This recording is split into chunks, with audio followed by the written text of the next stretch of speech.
Bushwhacks were some of the worst days I've ever had in the mountains, or life, really.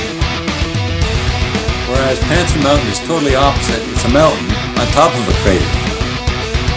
I think the weather challenges on this incident were particularly difficult.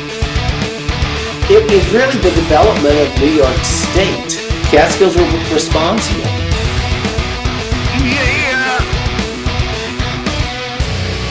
Now you're listening to Inside the Line, the Catskill Mountains podcast. All right. Welcome to episode 186 tonight. Tyler Burton from Lichen Bike Tours, right? Lichen Bike Tours. Lichen. See, I say it wrong. Why do I say it wrong all the time? Lichen Bike Tours. Good Lord. I'm the only one that says it like that. Tad, right? Oh, do you say Lichen? Yeah, I'm not known for mispronouncing things. True, frankly. Especially out in the forest. Yeah. Or on this podcast. That's true. So Lichen Bike Tours, Tyler's going to join us. You know, I was introduced to Tyler for a while back. Tad, did you introduce me to his page? Maybe. Maybe. I check out all things cycling.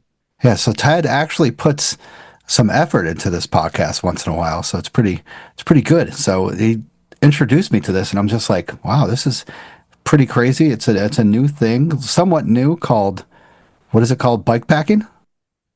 Yeah, certainly. Okay. Yeah, I mean, we can get into it, but there's all gradations between bicycle touring and versus bike packing.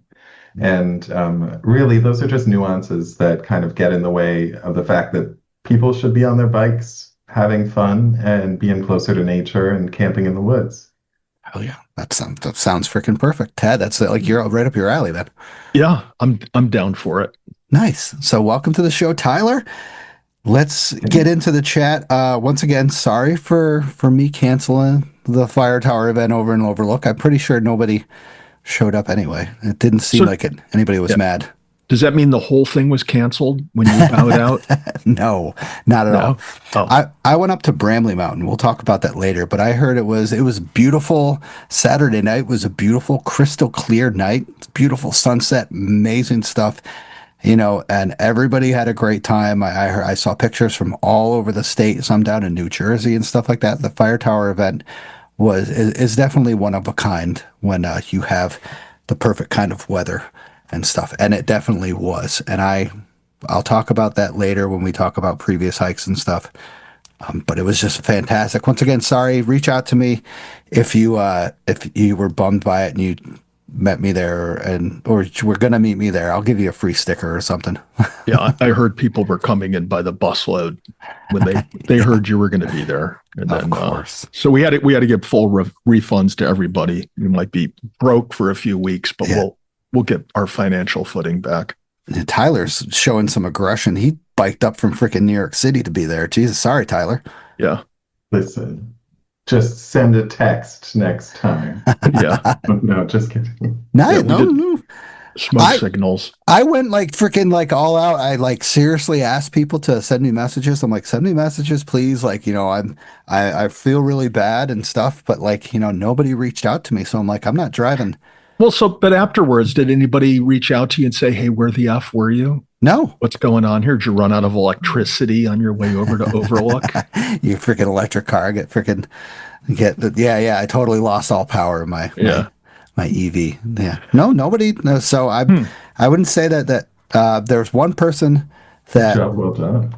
reached out to me, and we chatted a little bit, and he didn't know he was going to come or not.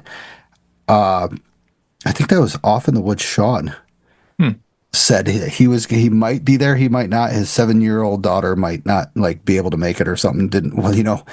It's her decision somewhat. So I was just like, all right. So maybe, Off in the Woods. Sean was said he might be there. So I'm like, 2-hour drive for me that's a long drive. So I raised 2 daughters, and my wisdom to Off in the Woods Sean is you need to associate everything that you want to do with ice cream.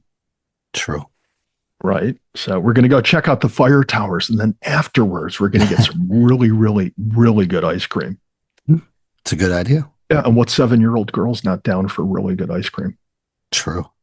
So sorry about that if anybody was planning on going, but let me know. Also, Tad, busy weekend on Friday night, I went to Kim Levinsky's screening of her movie about the fastest known time for the long path. The long path, the journey of becoming. Shai Bendore's film of doing stuff about Kim doing the long path was absolutely phenomenal. 40-minute film down at the Phoenicia Playhouse, down in good old Phoenicia, and it was just absolutely breathtaking. What a short film to watch. Very inspirational, very emotional. It just doesn't show you how brutal the trail can be when you're doing 358 miles, but it shows you, the emotions you have on the trail when you're trying to set the fast known time, giving up or, pushing on to that next spot, the people that help you, just everything, the weather, stuff like that. It hit every freaking spot. And amazing job by Shai and Kim. Just amazing. Yeah, I'd really like to see that. And I'm glad to hear that it was well done. And I'm also looking forward to checking out the documentary on Julie McGuire's backcountry skiing of the Catskill High Peaks, Queen of the Catskills. I saw the little trailer on Instagram. It just comes across as being just really soulful and well done. So I'm hoping to check that out, and Kim's as well. I would definitely check Kim's out as soon as possible. That was phenomenal. It says you can rent it for $3.58. Wow, that's a bargain. A cent per mile. That's what they made it. Huh. Pretty cool. Pretty cool. So once again, thank you for, Kim for doing that and Shai. Just amazing time. I had a great time. Saw Ryan Penny from Camp Catskill down there. Saw Scott Fitterman from Trailbound Project. So got to meet two of our sponsors down there just to see them, give them big hugs and thank them. Mo Lemura was down there. Got to see Mo. Big hug from Mo. Kim, of course. Got to see Andy Garrison, one of the legends of the Catskills that take care of almost all the long path, has kind of brought the long path to life. So by my suggestion, just go out and watch this online or something. It's awesome. So fantastic. Excellent. And also kind of talk about, I mean, I had brios. That was a post-hike brews and bites.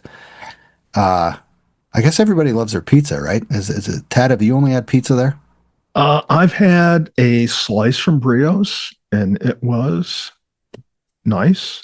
It was good pizza. And I've also eaten there a couple times, once with Danny Davis and my daughter after hiking Wittenberg and Cornell and some great snow. We went over there for post-hike burgers and brews. So, yeah, nice. Whenever you can hang out with your daughter and have a burger and brew, that's cool. And I will say that my burger wasn't a meat burger. So, so they have vegetarian selections there as well. Okay, cool. Yeah. Awesome. So Tad, you added this. I didn't notice this. Rattlesnake relocation. Oh. Yeah. So you want me to read it? It's on the evening of August 12th, Environmental Conservation Officer Walraven responded to a homeowner's concern about a timber rattlesnake on their porch in the town of Wawarsing. Wawarsing is generally between the Schwangunk Ridge and the Catskill Mountains. The caller reported that the venomous snake was blocking the home's only exit. So Officer Walraven arrived at the location and discovered the snake under the porch, feasting on a rabbit. The officer safely relocated the snake and its meal to the back of the property away from the residents. Wow. So what I want to know, why is it that they just relocate it to the back of the property? What makes you think it's not going to come back? True. Right? I mean, and if there's, I'm going to ask this of Tyler, maybe he knows. If there's one rabbit under the porch, don't we think there's going to be another rabbit under the There'll porch? be more rabbits. Yeah. That Especially- snake is, on yeah. to something. Yeah, I think the snake is coming back again and again. Yeah, that doesn't seem correct, but I mean, are they popular over there on the war? Timber rattler snakes? Yeah. Yeah. Okay, over on that area because it's Mhm. close to the gunks, correct? It's close to the gunks, and it's just the conglomerate rock of the gunks kind of goes under and into the Catskills in that area. So it's kind of like a commingling of geological formations, and I don't think the snakes necessarily recognize the boundary between one and the other. Interesting. So they're known to be in that area. Okay. So, I mean, the back of the property, maybe that doesn't make sense, but Yeah. How big is this rabbit? We talking full grown? Yeah, I don't know. They don't tell us how big the rabbit is, but I'm just trying to, in my mind, envision how it is a rattlesnake eats a rabbit, even if it's a little rabbit. even it's any snake eats. Have you ever seen it? It just gulps it down and then Yeah, the body digests it. So this must Yeah. have been an epic picture.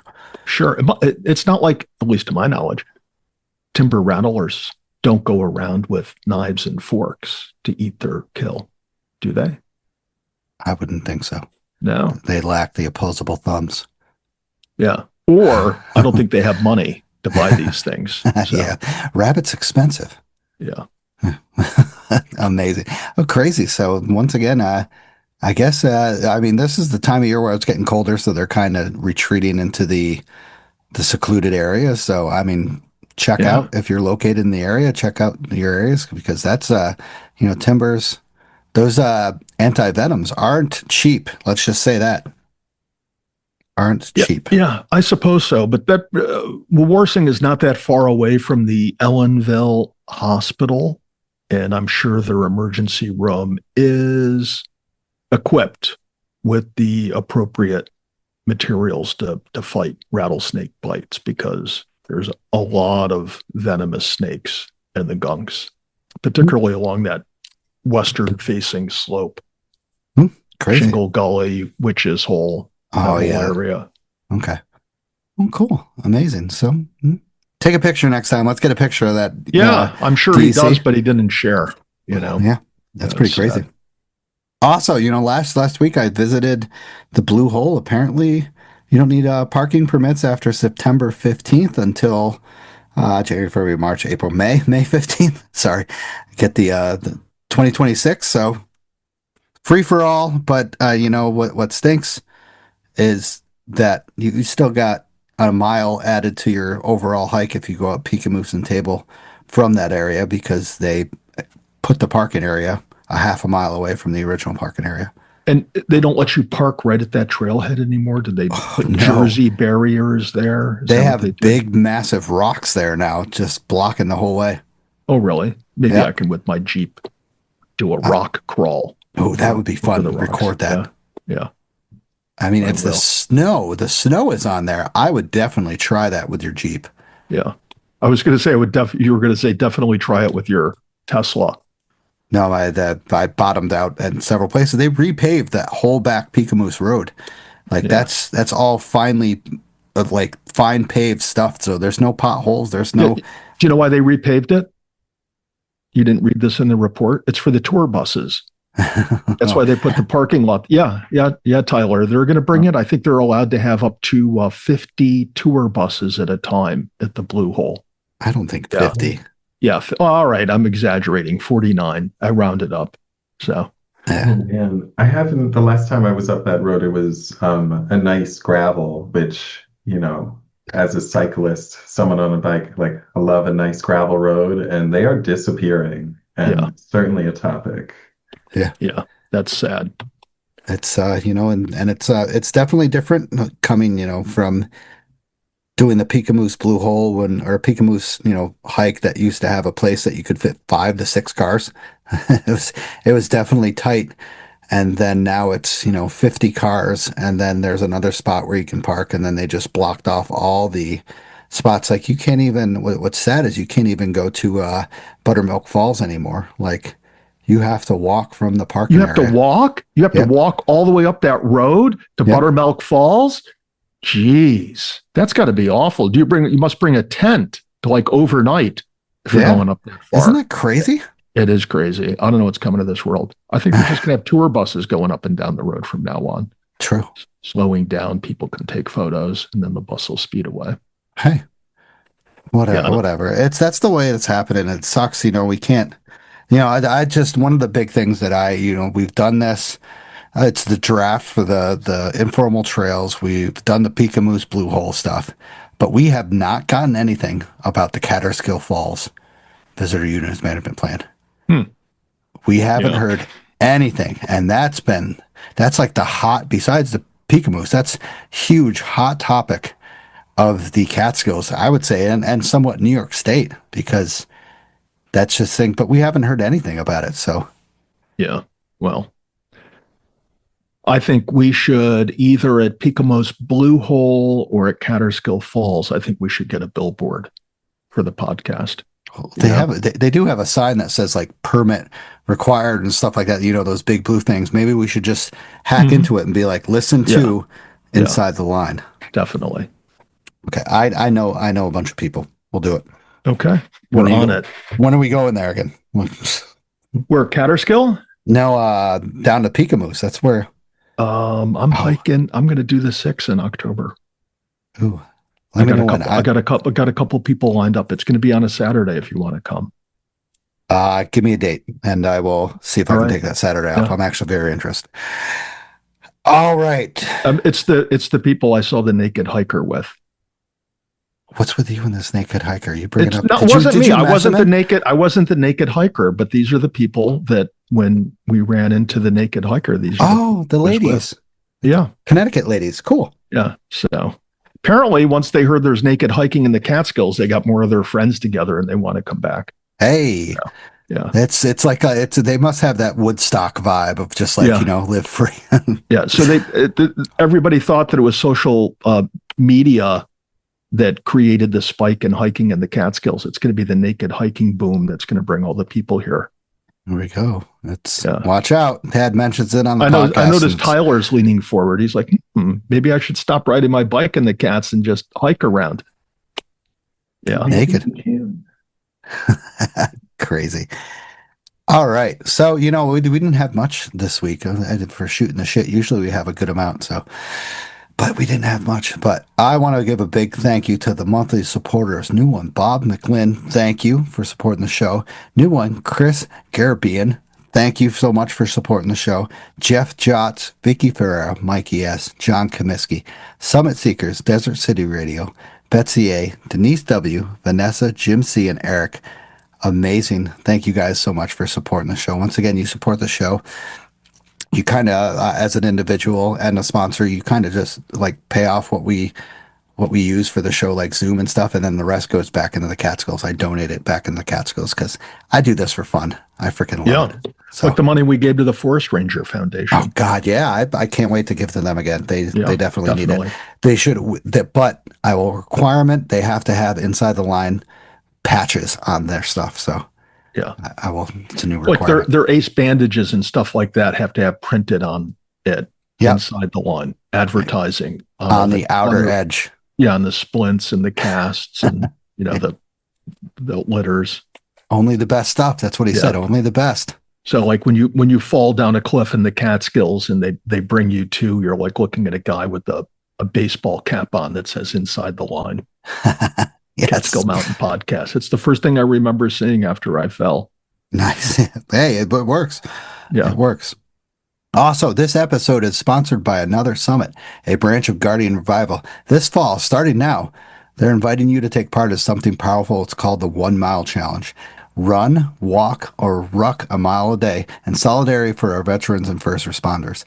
Each mile is a step toward raising mental awareness for We're raising awareness for mental and suicide prevention. You can carry weight or just carry the cause. The podcast is putting together a team, and we have some people already to help raise money and raise awareness. And we'd love to have you on board. Reach out to me to sign up or join our team and make us help every mile and every dollar count. We can crush this fundraiser. So 2 people have joined the team. Tracy Racken and Joanne Beyond Blazes have joined the team. So we're up to like $900. So Wow. Google That's awesome. is really killing it though. That freaking Google team. I don't understand. What are they up to? Do you know what they're up to? Hold on. Let me get the number. But I was just like, you gotta be kidding me. Like these small town that we shouldn't be in the same category. So let's see. Oh, those are individuals. Oh, top team. It's not even Google. Google's at $5,000. The Van Wolfingkills Canine team. Whatever that is. Yeah. Very cool teams named Red Hot Chili Steppers. Very, very nice. Very nice. So you want to join the team? You want to help raise some money for for our veterans and first responders and Guardian Revival? Let me know or sign up. I have the link in the show notes. I have the link also on on the Facebook and Instagram page. So let me know. Also, discover the wilderness with Trail Brown Project. Our expert-led hiking and backpacking education programs offer unparalleled outdoor experiences. Whether you're a beginner or seasoned adventurer, join us to learn essential skills, explore stunning trails, and connect with nature. Start your journey today with Trail Brown Project and unlock the wonders of the great outdoors.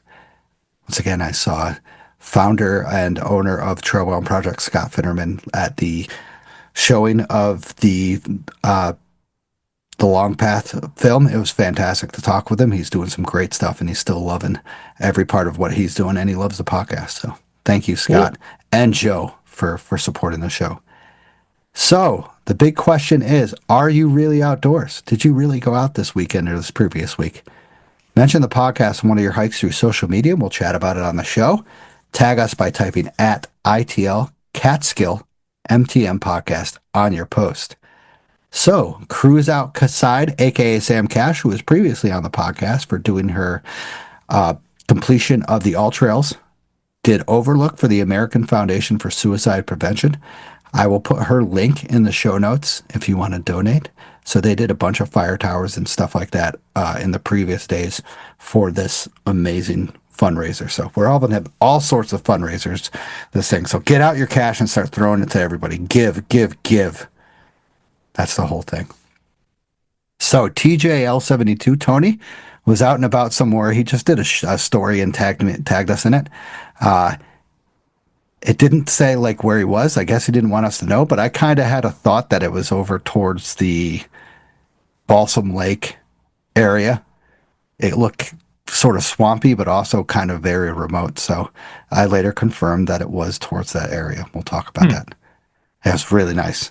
Chaotic Kozotic did Killington to complete her Vermont 5. So she was out there previously also doing like Camel's Hump, stuff like that. So she killed it. She was killing it and stuff like that. I'm pretty sure she's going after probably the 112. Is that what it is? The Northeast 112, something like that. Everything over 4,000 feet? Yeah.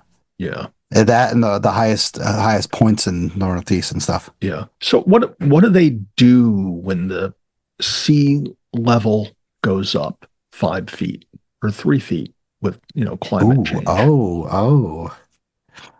Cross it off the list. No, we've kept Rocky in there.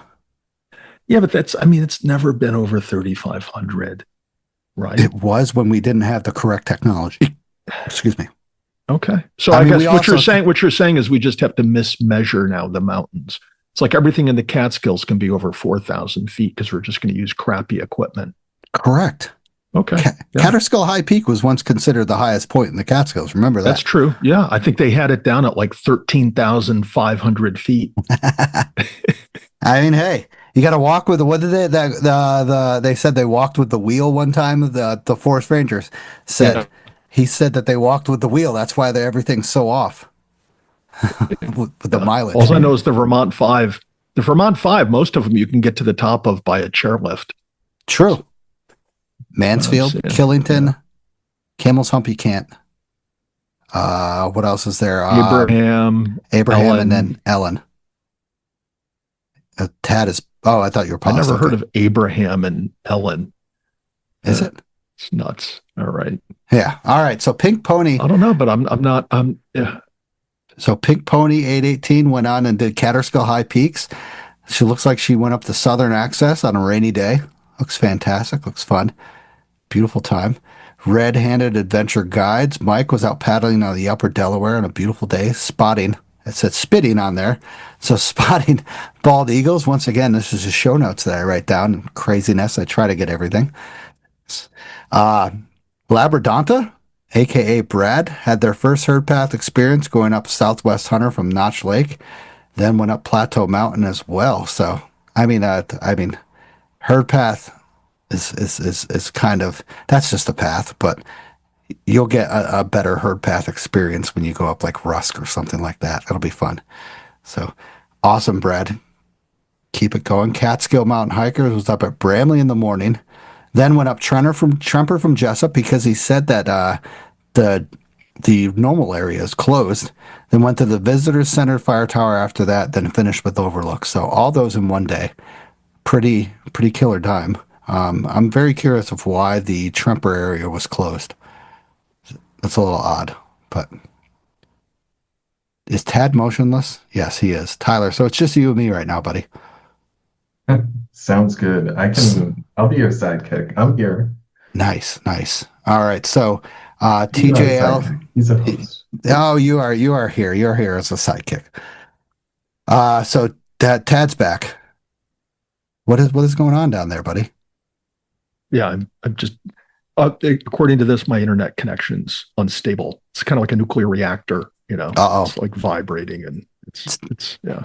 I think I've been hacked by the Russians, frankly. Probably.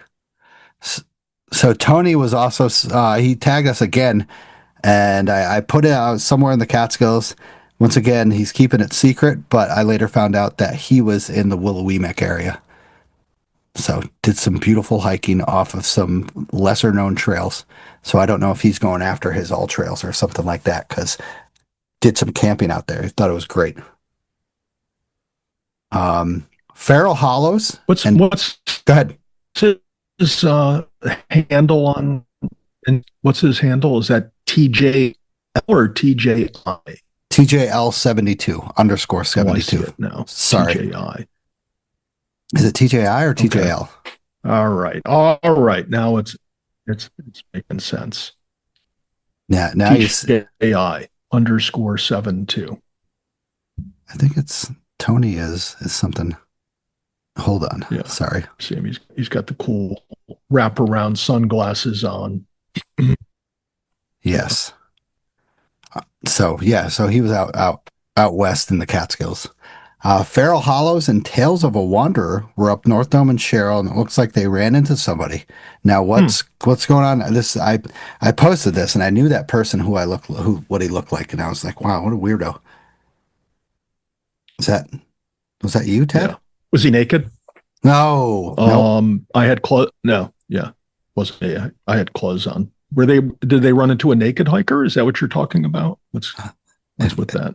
The person in the photo didn't seem naked. Oh, okay. But you could tell. You said didn't seem. Were you unsure whether there was nakedness involved? You don't know. No, that was me. I ran into the two of them on Sherrill on Saturday. Wow. Awesome. That's crazy.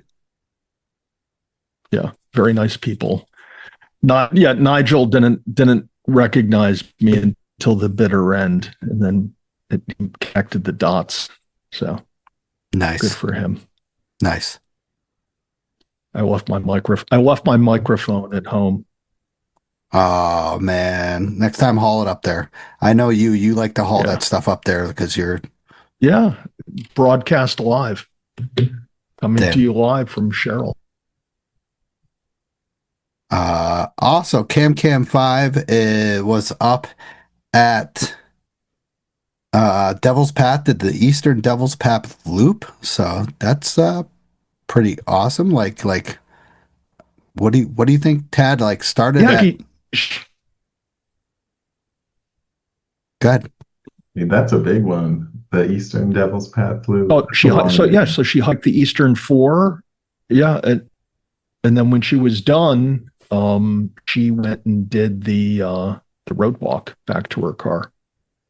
Damn. Yeah, so that's one. I met a guy that was doing it in Indian Head. He said he had to walk 14 miles back to his car. That seems pretty significant. So That'd be easier on a bicycle, I gotta say. Easier than walking. Yeah, Tyler, I do the bike and hike all the time. In fact, this weekend, well, this weekend I did the bike and hike. Parked my Jeep at Hawkett and cycled over to where I started my hike up North Dome. I think it was about, I don't know how many miles it was, maybe 25, 30-minute ride, generally downhill to start, and then gradual uphill ride up the Spruceton Road. Always pleasant. Cool. Yeah, that sounds so great. okay, awesome. Yeah. So next, Scion 72, Sean did slide after being over in France. I don't know, Tad, if you saw his stuff all being over in France, went and ripped it over. You know, I'm not good with pronunciation. How do you say it? Shamu? Shama? You say it like it's the name of a dog, like a French dog. Chamoo. What is it? Shama. I have no idea. I'm faking it. I don't know. Is it the Chamonix? Is it like with that Nix at the end? Yes, yes. Chamonix. Yeah, I don't know that whatever. He's probably over there sipping some wine with some top-notch people because Sean is just one of those kind of guys. He's just like, yeah, you guys should be drinking some IPAs over here or something like that. Some American IPAs. Screw this place. Yeah.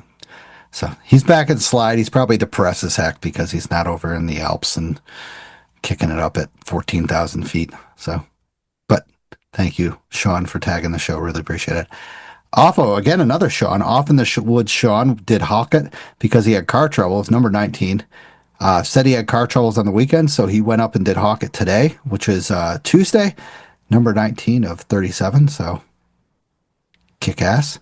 Have fun. Glad everybody tagged the show. Once again, everybody was out and about. So those hikes count for you guys. Everybody else, it does not count. So, yeah.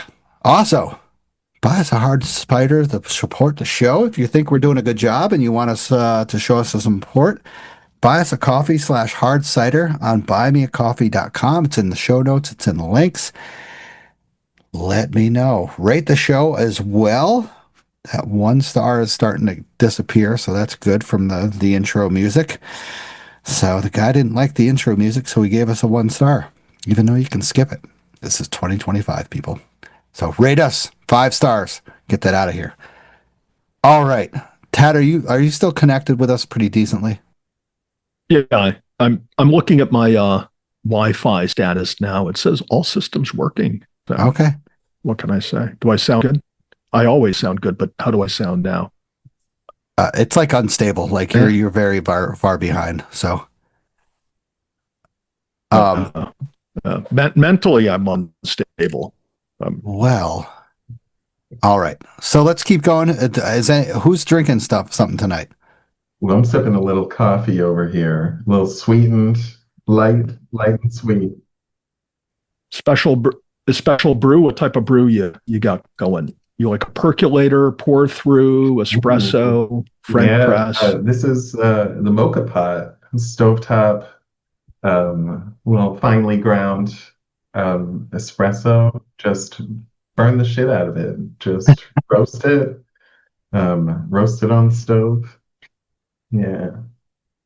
Nice. Yeah, how about you guys? What are you drinking? Oh, we just lost him. Just popped off. Oh, good. Well, no, I told him to get the hell out of here. All right, so I am having. We'll crack this open first. So, ready? Sound good? That's fresh. Interesting. I just started this. All right, yeah, it is fresh. So I am having a 1911 hard cider called a Haunted Hayride. So it says pumpkin spice and everything fright. So it is. I'm what they call a basic white bitch now because we're entering the season and it's pumpkin spice everything. So I saw this. I saw the colors, and I had to get it. I'm just like, this might be selling out soon. So Listen, you got to do what feels good. I know, right? Go with the cinnamon, nutmeg. But yeah, I don't even know Ooh. what else it has in there. Cinnamon, nutmeg, I don't know. blah blah Brown blah. ginger, possibly. I don't know. Just so how do they do that though? How do they get all these flavors in there? Does it have artificial flavorings, or does it say all natural, but then it doesn't list all the natural ingredients on the can? Just I mean, what do they? it says, I got my light on this. It says fresh pressed cider, sugar, brown sugar, natural flavors, sulfites, and carbonation. So it's it's the mysterious natural flavors. Is that like the scrapings off the floor? Is that like they go into a pumpkin pie plant and they just scrape like the dried up splatter off the floor and then they put it in the cider? Is that how they make the pumpkin flavoring? I don't Or care. we don't It want to tastes know. good. That's all we care about. We don't want to see how they make the sausage. We just want to drink the sausage. Correct. Oh, I don't boy. care. It's good. It's delicious. So I'm writing it down. 1911 Haunted Hayride. All right. How do I sound now? Do I sound okay? You sound great, and you're ahead of the game. So Okay. and so is I'm Tyler. so self-conscious about this now. I'm looking at my upload speed. I'm gonna have I want an upload dashboard here. It's like looking at my heart rate when I ride my bike. Correct. Yeah. So excellent. Previous hikes. Who wants to go first? Tyler, you been up to anything? Previous hikes, bikes. How about we put it that way? Sure. Yeah. Actually, just over the weekend, or no, this was yesterday. Monday was Labor Day, September 1st, but my girlfriend and I, we actually got on our bikes over on the Harlem Valley Rail Trail. So that's like near the Taconic Mountains, kind of like the border with like Massachusetts and Connecticut, kind of where that is. So where'd you start? Where'd you start on the Harlem Valley? At Copake Falls Campground. And there's a bike shop there and a little deli and a parking lot right near the state campground and the swimming pit, the War Pit on there. And just rode down a little bit south on the trail, like towards Millerton, and turned it around, came on back. But so yeah, two-wheeled adventures. Didn't do a hike in the last week. So that section of the Harlem Valley Rail Trail has what type of surface? Paved, gravel? It's paved. They've completely paved it. And some of the sections it's above kind of like a swampy area or passes through like a pond. And it's very nice. There's railings.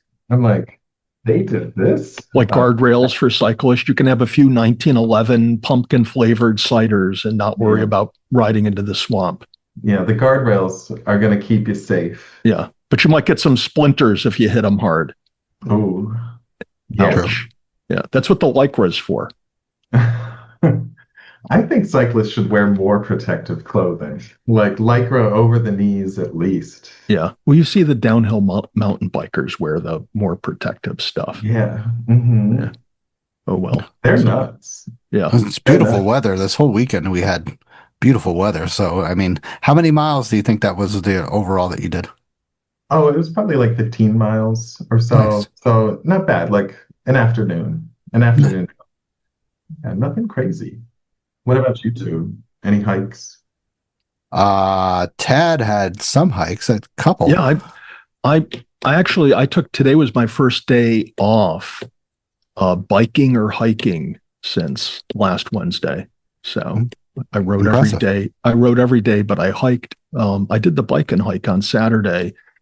So ever since I read that, I'm going to blame it on the DEC. Ever since I read that unit management plan or unit visitor management plan for the trailless mountains, I've been focusing on hiking trailless mountains in the Catskills. So I set out on Saturday to, like I said, parked at the Hawkett parking area, hopped on the bike, rode down Spruceton, all the way. I think it's called the Timberline parking area. It's right where the Westkill takes that big bend after the bridge. Shackled the bike to a tree, and then I hiked up just in that notch between the two private properties. There's a public access going up through there, and I hit at a pretty low elevation. I hit a rather splendid hemlock forest. It was one of the many hemlock forests I hit on Saturday, but I made my way up to North Dome. Eventually, once you get into the boreal forest area, you pick up one of the many herd paths that's up there. So I went over to the lookout because it was a beautiful day, checked out the lookout, then went over, signed into the canister, and then made my way over to Sherrill. The trail was really well defined. A few trees had fallen in the trail, and they had been there long enough that there was a beaten path around each one of them. But every time I take the trail over to Sherrill from North Dome, it reminds me of what people are missing out, because that trail takes you through probably the most boring part of the col. After that, there's that one rock. It's like the monolithic rock. You know what I'm talking about, Stosh? Mm-hmm. Yeah. So right after that rock, the trail stays up high through the col and goes up Sherrill. But if you really, you bang a left and you go further down into the col and then up, I guess what would be the southeast side of Sherrill. It's a lot more ledgier, just kind of more of a fantastic hike. But I didn't take that because I just wanted to check out and see how beaten into the ground these paths are. So I made my way up to Sherrill, and that's where there was 4 people there. I didn't get the names of 2 of them, but that's where I met Nigel. Nigel claims to be a member or an apprentice in the Catskill Search and Rescue group, and said he knew you. I was surprised that anyone would admit to knowing you, but he did. Nice. So Nigel and Kristen, they were out doing an out and back on North Dome Sherrill. And then so I continued on. And like I said, I stayed on the beaten path all the way down, which takes you eventually to what I'm going to suspect to be an old bark road, down to the Shaft Road parking lot, where I met or saw Ralph. What's Ralph's last name? Reindeck. Yeah, Ralph Reindeck and 2 others, George and Rob. Yeah, we're hanging out. They said if they had a 4th beer, they would have given me an ice cold beer, but they didn't have a 4th beer, but they were drinking some cold ones. So we chatted a little bit. Ralph is always a fun talk. And then I crossed the road. Did you tell them that you were on the podcast? Because they know. No. I've hiked with them several times, man. Oh, yeah. Oh, yeah. Ralph, I've hiked with crazy hikes, and Rob, I've hiked a couple crazy hikes with him as well. Oh, really? Yeah. I don't mention the podcast when I'm out in public. I'm afraid that people will throw things at me, tie me up to a tree. Oh, we're losing connection again with Tad. Looks like he's that's it. Go. Yeah. So, but that's, my hike was really a fantastic hike up until that point. And then I crossed the road and I was going to go up Hawkett. And that was my 4th time hiking up that ridge.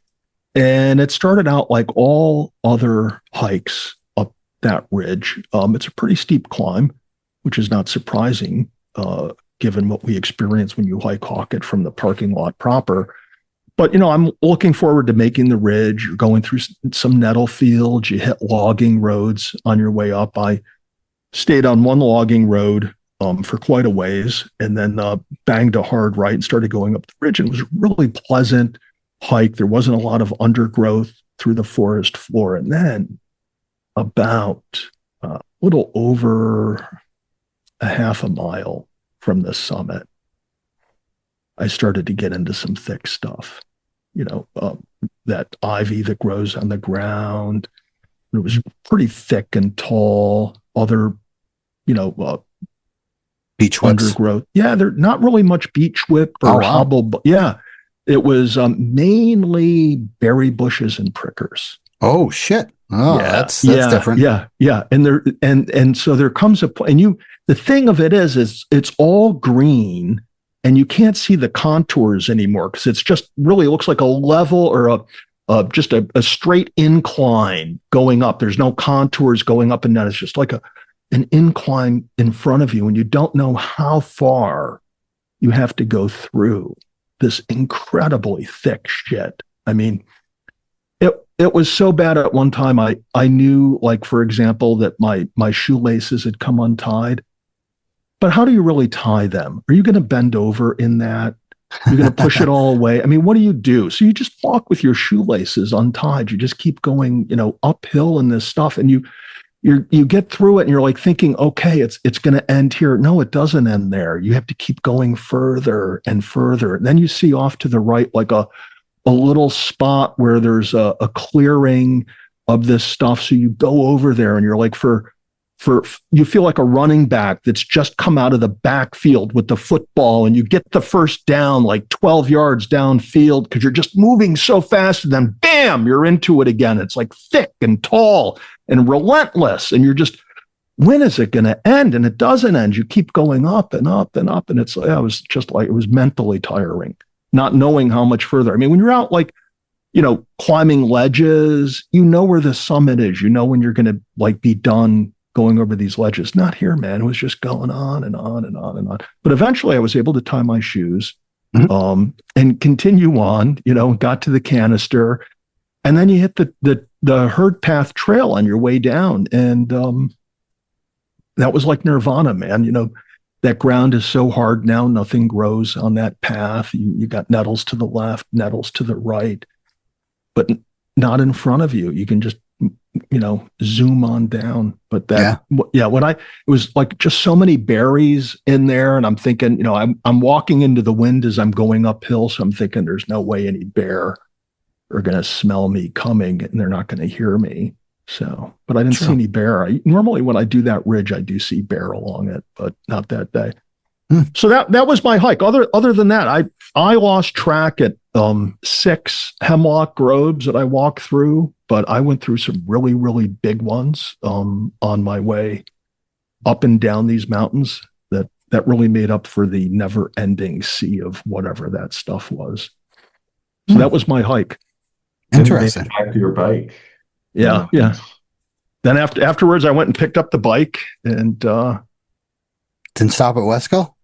No, I'll say this, man. I probably knocked my pace off by at least 100% when I hit that stuff. I thought I was going to get done relatively on time early, and maybe I was going to swing over to Westkill and pick up a 4-pack of their stout beer. And then by the time I got out of there, it was like, no, man, I mean, it's going to be pretty late in the day for me to get home and resume normal domestic activities. So, wow. But I did stop for a cold one on the way home because I wanted to be like Ralph. If Ralph is going to have a cold one at the end of his hike, Tad is going to have a cold one. Dude, Ralph has like cold ones throughout the hike. This guy, I wish I could tell you stories. We got to get him on the show. He lives down in Ashokan, right by Schneider's, like seriously, right? So we'll get him on the show. And his picture in Snyder's. Oh, did you? About the bear. So the freaking ramp is named after him. Yeah, he's a legend. We should just hook up with him at Snyder's and we'll see how many beers Ralph can hold. Oh, okay. So fantastic. Well, that's good. It was a good hike overall, other than, the endless sea of green stuff that was like snagging to your body and clothes and whatnot. Yeah, stop whining. It happens. I know I am. But it was traumatizing. It's very different for the Catskills. You don't have those in many places unless they've been domesticated, cut down, and then freaking abused, and that's just all over the place. Yeah, it was bad. So I've had to do some searches in that down in the Hudson Valley, and it's just absolutely insane. Can't be done. Oh, it's horrible. But so you were out once again. I worked Saturday, and then after that, I went up to Brandley Mountain to do the fire tower event, the lighting of the fire towers. What a fantastic time! Brandley Mountain is. I suggest anybody. It might be a long drive. but it's just my friend Darren White. He was a previous supporter of the show. And he listens to the show. I've done hikes with him many times. He came up and he was flabbergasted by the view, not just from the fire tower, but from the base of the fire tower that overlooks the western part of the Catskills. So you get absolute stunning views. I mean, when you're on the fire tower, you could see a lot. Like you can see over Mount Unsianta, you can see Slide, you can see Balsam Lake, Mount Pishka, and then you can see all the western parts of the Catskills, like Balsam and stuff like that. When you're down below, you can only see like Pishka and Balsam Lake, and then further over to the right of that. So you could see the fire tower on Balsam Lake. Yeah. Could you see Tremper? We could not. That was below. So I think Hunter was frequently in and out. I think we could barely see it. Like it was weird because Balsam Lake was flickering. So I don't know if like the trees were just. I don't think it's way above the trees. So maybe whoever lit the lights on Hunter is the same person that hooked up my internet connection tonight. No, I mean that was. I don't think we could see Hunter. And of course you couldn't see Overlook because all of Devil's Path and stuff and Hunter is blocking that. So we could see Mount Unsianta. That was lit up perfectly. But we had the sunset was absolutely phenomenal. Once you get on Bramley, like there's barely any wind. You get above the tree line. There's just this amazing wind that just cools you off and stuff. It's just. So how many other people were there? 3 other people. The volunteers were there. Yep. Wow. And you, that was it. The volunteers and you. And Darren. Okay. And did you know Darren was going to be there? Yeah. He wanted to go to Overlook. And I said, I'm not, he's coming from over in Binghamton. Yeah. So Overlook was like a 2-hour and 45-minute drive for him. So he was kind of grateful that I canceled it off and did Bramley. So, but we were up there all night. I brought my professional camera. I brought my Nikon D5200 and did nighttime some astrophotography for the first time in a very long time. It's safe to say I still fucking got it.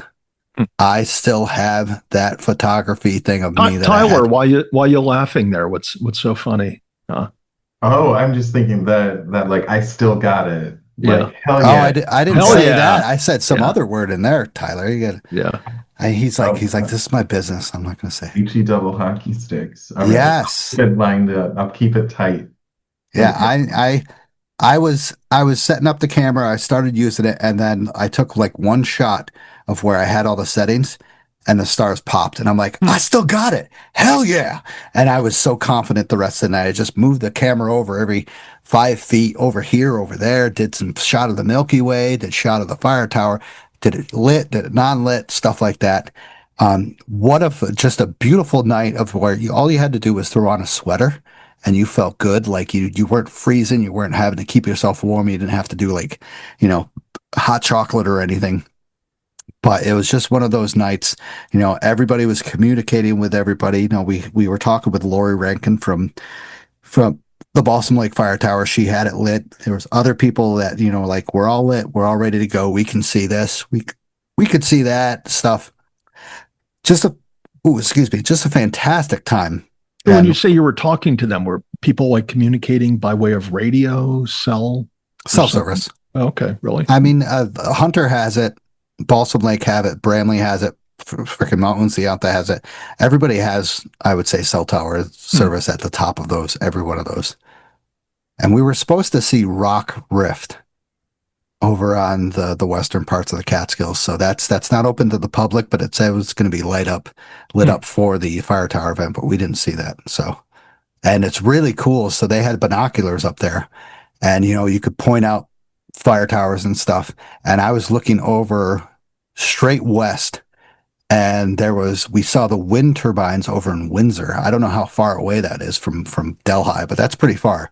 And they were just like, the blinking lights all at one time. You saw like 20 blinking lights. It was cool as heck. Did you see any birds getting hit by the blades?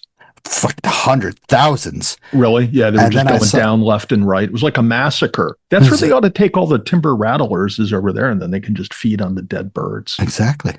And we'll have an awesome population of that. So yeah, that sounds good. So it's a fantastic time. I'm so glad that I didn't opt out of it, and I got some amazing shots of the fire tower and of just the Milky Way and the stars. I was very satisfied. So amazing time. Glad everybody got out. Yeah, I hope everybody's enjoying this freaking phenomenal weather. We are having a fantastic past 2 3 weeks of just phenomenal straight up weather. So get out there and enjoy it. Catskill News. Volunteer, New York, New Jersey Trail Conference 3500 Club, Catskill Trail Crew, Catskill Mountains Club Visitor Center, Jolly Rovers Trail Crew, Bramley Mountain Fire Tower. All places are doing volunteer efforts, so do your volunteering. Also, if you need some stickers, let me know. I will send you them free of charge. Just give me your address. That's all I need. Or go to Camp Catskill and you'll get some free stickers. Also, for volunteering, New York, New Jersey Trail Conference is doing what they call a Trailathon. A fundraiser for the Trail Conference is starting October 1st to the 31st. Sign-ups are now live, and there's a link in the show notes. Set a personal mileage goal, rally your friends and family to support your journey, and then start moving. Log your miles anywhere on your trail, city streets, or even a treadmill. Along the way, you'll earn rewards from the Trail Conference like maps and gear if you raise enough money. So check that out. Our friends at the Trail Conference are looking to raise money to keep our trails looking amazing and beautiful. So, weather forecast. Yeah, we're going to go from Slide Mountain. Once again, we're on Tuesday, so Slide is the tallest. They always get a little bit crazy stuff. So, looks like on Friday, a little bit of chance of rain in the AM and PM. And then some nights, wind is going to be a little high at the high 20s. Max temperature of 63 degrees, low of 57, so it looks pretty okay. You never know up there. Saturday the 6th looks to be a high of 59, a low of 41, with rain in the morning and partly cloudy rain in the afternoon. And then Sunday looks to be absolutely phenomenal, with highs in the 50s, low 50s, and then a low at night of 34 degrees. So we're getting close to the lower temperature stuff. So bring what you need to survive. How about that? All right. So let's get out to our last set of sponsors, and Tyler. All right. So discover Camp Catskill in Tannersville, your ultimate hiking store. Find top quality gear, apparel, and accessories for all your outdoor adventures. Our expert staff is to hear and help every hiker, from beginners to seasoned pros. We also carry a variety of unique Catskill souvenirs and gifts. Visit us online at campcatskill.co or in the store to gear up for your next journey. Adventure starts at Camp Catskill. Also, capture your love story against breathtaking backdrops with Outdoor Chronicles photography. Molly specializes in adventure couple photography, and she'll immortalize your moments amidst the stunning landscapes of the Catskills, Adirondacks, and White Mountains. She'll craft timeless images that reflect the unique bond in nature's grandeur. Embark on an unforgettable photographic journey with Outdoor Chronicles photography. Don't hesitate to get a hold of Molly on all platforms. All right, so let's get on to the guest of the night. Let's go. Tonight, Tyler Burton from Lichen Bike Tours joins us, and he is pumped to talk about this. Tyler, we've been chatting back and forth for a while now. A little bit. A little bit. I was hesitating. I know. I don't know why you would, man. This is some cool shit. Oh, well, thank you. Yeah, I think it's really fun. I mean, there aren't enough. I'm surprised that people haven't really been looking at the whole Catskills region, like Delaware River watershed, all of this from the point of view of like someone on a bicycle as much. I mean, obviously, like hiking is amazing, and I'm a member of the 3500 Club. I love me high peaks, love me winter peaks. But yeah, I think that cycling and just being on a bicycle is another great way to experience like the geology and all the ecology and just being closer with nature. So it's in addition to hiking. People can get on their bikes, and if they feel like it, you can even do overnight trips. You can carry your shelter, you can carry like your tent or your hammock and carry your stove. You can just make camp for the night. And I enjoy trips like this because like on a bicycle, you can cover so many more miles than you can on foot. So passing through towns, it's like at least one or two a day. You can find a grocery store or a deli or something like that to, eat some nice food, eat some warm food. And you might not have that real bed at night, but at least you have the turkey sub from the Margaretville deli, True. going. Or just a couple Drake's cakes. Or a couple hard ciders. No, it's Yeah. fantastic. So now, how about a little background about yourself, when you were younger and stuff, and then leading up to now? We chat about that. Yeah, for sure, for sure. I grew up in central Pennsylvania, like outside of Harrisburg, kind of where the Susquehanna River comes through the mountains there. The Appalachian Trail happens to run through there. And I had a great experience growing up with the Scouts. So like monthly, we were doing weekend camping trips.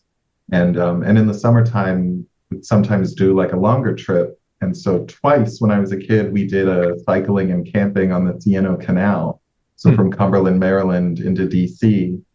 And I always loved those trips and remember that. And so that was like my first experience doing like camping, not on foot and like not carrying everything like on my back. And I really enjoyed that.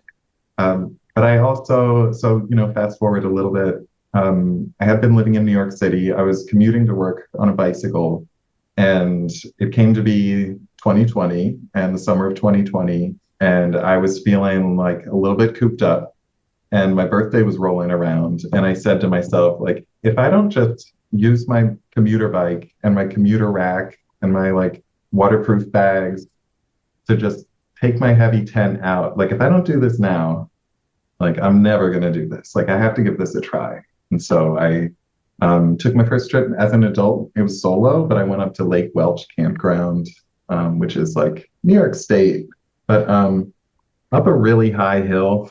I don't recommend that for people's first time trips in hindsight. But yeah, I just had a great experience and then moved up into the Upper Hudson Valley in 2021, and I've just gotten to know the area on my bicycle and by hiking too. It was in like 2022, 2023 that I was really deliberate about climbing all the high peaks in the Catskills. And so I really came to know the lay of the land that way. And I did them in the winter as well, which is a great time. Impressive. I love that stuff. I love snowshoeing now. I had no idea. Yeah. I never did like outdoor winter sports like skiing or anything like that, but snowshoeing's been like a revelation for me. Pretty fun. So like you said, you got into the hiking, which brought you to, once again, the hiking kind of brings you to every which way direction of the Catskills. So you kind of don't have to explore just the Hudson part of the Catskills. You go all the way out to the Peekamoose area, the Denning area, stuff like that. So that gets you a little more addicted. So now you've gotten into, you're into cycling at first because you were kind of just doing that as a commute into New York City. So you get into hiking. What gets you like hooked on hiking? Like it's just your old time back when you were like a Boy Scout, or like you just like say like, screw this, I'm just going to do this. Yeah, I mean, I think it was like I didn't grow up in the city. I think I was feeling really, I was just, having a hard time still living there. And so I was so ready to be outdoors. And I was like, ooh, here's like an actual goal, like a box. I can be like, I can go to all of these mountains that are publicly accessible over 3,500 feet. And yeah, it was a fun project to do and also social as well. Like going on some of the 3,500 Club group hikes was a nice way to kind of just like meet some other people who are living in the area too. But yeah, I mean, so I was doing that. I had this idea in the back of my mind that I wanted to lead my own kind of trips or like guide some trips, specifically related to like cycling and camping. And so I started to look into the like DEC has a licensed guide program that so it's basically I got that license for leading overnight camping and hiking trips on public lands for groups of people of like 10 or more. And so part of that license program also involves like CPR and first aid certification. I did the wilderness first aid certification actually with Catskill Mountain Search and Rescue. It was something that Probably there. I was probably there. Oh, you could have been. There was a group photo. We could go. Okay. I don't know. Yeah, I don't remember. I didn't know you. I didn't. Yeah, right. So, But I mean, that was excellent. That was like a training that the 3500 Club hike leaders were getting, and like I think now all those hike leaders are required. But I was interested, and I was like, I'll pay. And so I was one of a couple people who paid to get that certification, and I think I need to recertify pretty soon this winter. So nice. hope to do that with you all again. Yeah. And yeah, so in all of this, I think I was just kind of forming a little vision for myself of like, what do I want to offer people and put out into the world? And I feel like the joy that I find in just being on a bicycle and out in nature and bringing people together around that to kind of like share those experiences and make some memories is like, that really brings me joy. And so I decided like I wanted to actually put this out in the world in the form of a business and have a name and a logo and an insurance policy and bring people on some fun trips, cycling on, I should say, like on public roads.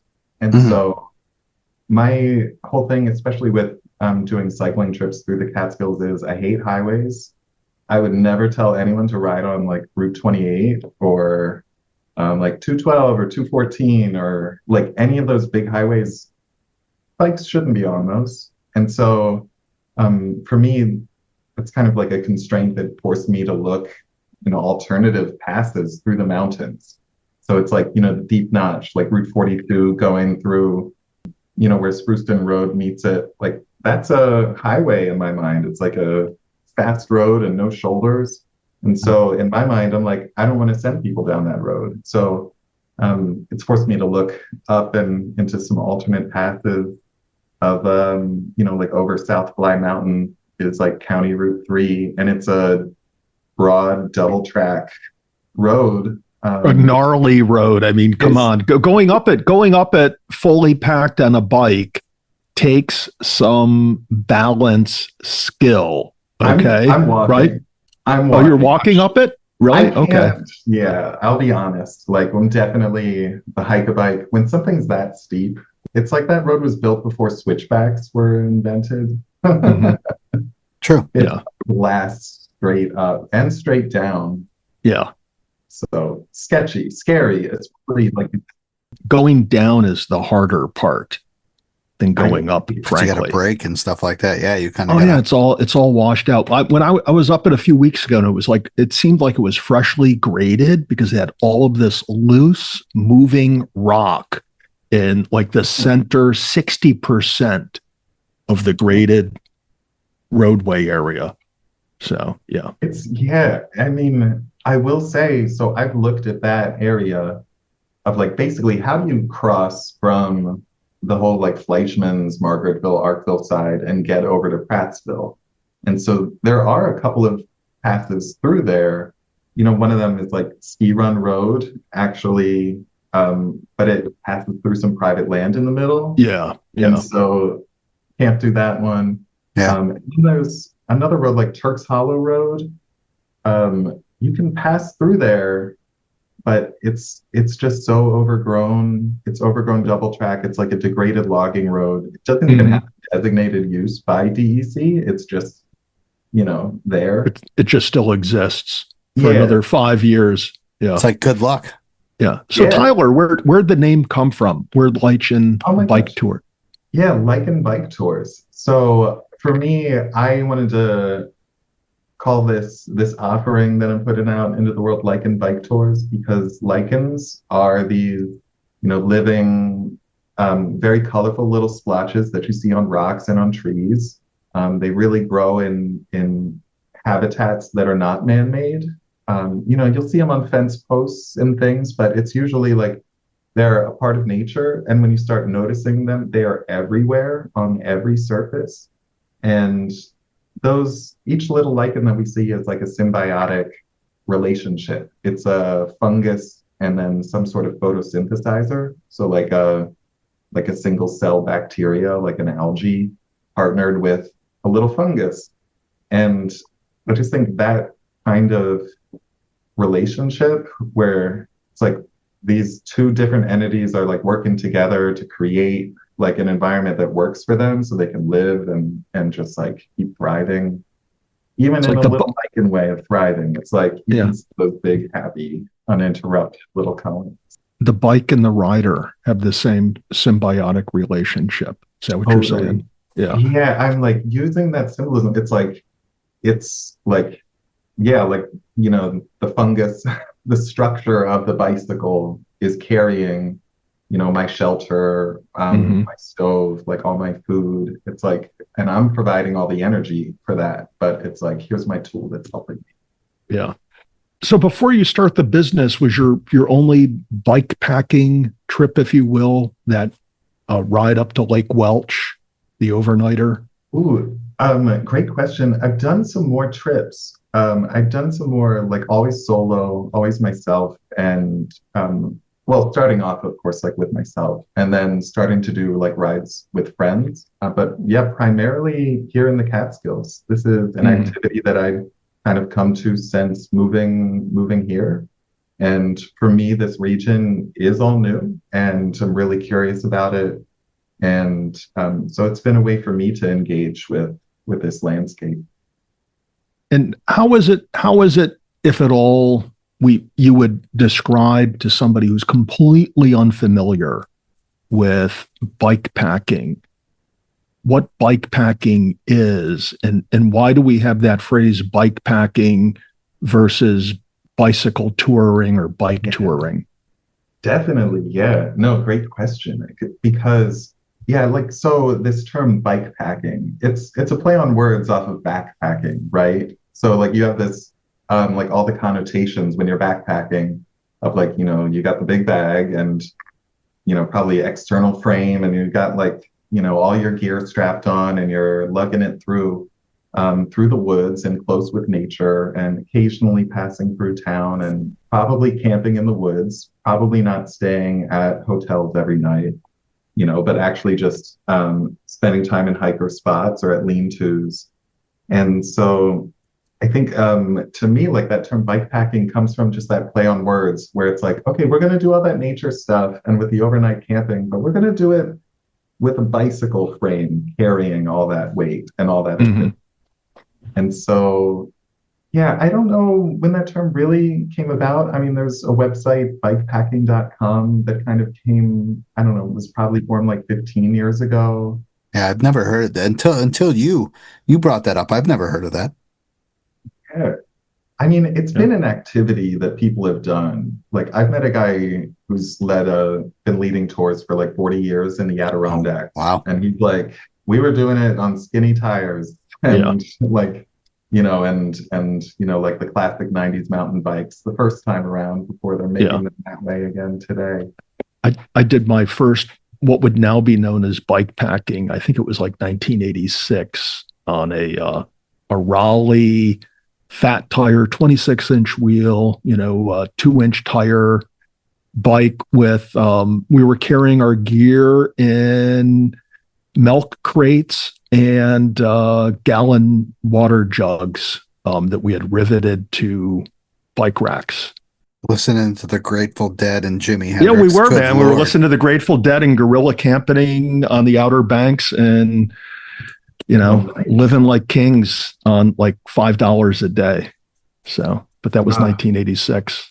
But we didn't coin the phrase bike packing. We could have been multi-millionaires had we been that cool, but we didn't. So Tyler, how is it that the Catskills are conducive to this activity of bike packing? Tell us about your trip in the Catskills and what your guests or patrons get on a Catskills bike packing trip with your outfit. Gosh, absolutely. Yeah. So I've I guess maybe throughout our conversation, like I've referenced, in our prep for this show, like I'd referenced this 200-mile route that I put together, that's like a full circuit. So basically, like making a whole loop around, like Catskills Forever Wild Preserve plus, Delaware River watershed, like so really going around there. I think the Catskills, there are so many great hiker campsites that are so close to the roads. For example, like in the middle of this 200-mile route, like around mile 100-ish, we're passing by Kelly Hollow. So it's like that Millbrook Yeah. Road, Drybrook Ridge, and it's like Kelly Hollow has a designated campsite. Everything that I do is DEC, follows all the DEC rules. So I'm not sending people on foot trails. I'm doing everything like on paths that are either snowmobiles, therefore multi-use, and bicycles are permitted, or we're just staying on the roads. And so, like, just in the middle, like halfway through this trip, 100 miles in is Kelly Hollow, and you can camp right there, like a tenth of a mile from the road. Or if you have the gusto, you can ride 2 miles up that hill to the lean-to and the pit latrine that's up there. Or like another 10 miles down the road is the Millbrook lean-to, which is like a quarter mile from the road and pretty flat. So it's like super accessible for cyclists. And it's like you can find stretches of roads that are super scenic and rural that have camp spots like that just throughout. Like it's really conducive to, some riders who want to go 70 miles a day and some who want to go like 40 miles a day. There are enough of these spots out in the woods that you can have like real proper wilderness. It's not wilderness camping. It's like camping in designated spots. Still. Yeah, but it's like, it's not at the campgrounds. It's not, you're away from the crowds. You might not have flowing water at night, but maybe that's what you're into if you're really into roughing it. I mean, so to answer your initial question of like, what can people expect from a trip? This year has been my first summer as an actual business with a logo and a website and a calendar out ahead of time that I've been like putting out for people. And so it being my first season, I've really just focused on like what I consider my essential core thing, which is this bike packing experience. Mm-hmm. So it's like, not using state campgrounds, not using hotels, but just seeing how it's possible to really just stay in the state forests and set up your tent each night. And so what folks are getting from the trip that I'm leading is like, of course, like the planning and preparation. So you know where the campsites are and what to expect. But I mean, I'm also bringing experience. So knowing which places you can kind of turn off the route, maybe go up a dead end gravel road because there's a great place to camp up there. And I'm also carrying things like food and snacks, like a tarp to cover and make kind of a kitchen area, like setting up a hand washing station as well in camp, because that kind of sanitation stuff is really important for making sure that no one's sick during the trip. It's important to really like wash your hands at the end of the day before you stuff your face too. So Tyler, this route that you did, how long would take like an average I'm not saying an average person, but like an experienced somewhat person to do this? Yeah, definitely. I mean, I would say someone who's really experienced, like, I'm sure this is self-evident, but it's a really hilly experience, like riding your bike through the Catskills. Probably the biggest hill that is on the route is about 1,500 feet of climbing. That's going up Denman Mountain Road. If you guys know that area, it's like right around Grahamsville and the Neversink Reservoir. Nice. Yeah, it's really. I'm sorry. Can you ask me that question again? I got so distracted. Yeah. So you're doing about 200 miles, just over 17,000 feet of vertical gain. And if Stosh and I were interested in doing this route, how many days, how many nights do you think we should try to do it in without killing ourselves or having to do any blood doping to finish? We'll get to that later in the conversation. Yeah, I would say like honestly about 5 days, Hmm. like 5 days and 4 nights, Yeah. averaging about like 40-ish miles a day. And yeah, I think that people who have done this, like done this bike packing in other places, there are people that do races, like the Adirondack Trail Race is like 500 plus miles, and Mhm. people will race that and do it in like 3 days, 4 days, 5 days. And that's more than twice as long as what I'm talking about. So, someone who's done that like iconic Four Divide race, the whole like from the Canadian border to the Mexican border, like 2,000 plus miles. Someone like that could do this 200-mile route in like 3 days and 2 nights, like 3 long days of riding, probably not hanging out off the bike, probably not swimming much or like, bringing your fishing pole along to kind of angle a little bit. So your aspect towards this is more of a leisurely kind of Yeah. bike packing. Certainly. Yeah. I mean, those are the trips that I like to take myself. And so I'm not coming from that level of like the racing world. There certainly are people like that out there. There is a group called New York Adventure Racing Association, and they do, you know, they have a route that is bike packing through the Catskills as well. Their route starts and ends in Ellenville and includes some of the gunks too. And they're using those primitive bicycle corridors that I think Tad pointed out in these show notes that I would love to talk about too. But their thing really is that like racing Yeah. thing. It's like that's their purpose. Like that's what gets them going. And they're like, if I'm gonna do it, I want to be doing it hard. I haven't spoken with them, but like I see their website and I get it. For me, the racing is cool if that's your thing. I'd love to be able to like work with a couple guides who could do that sort of like higher level performance thing.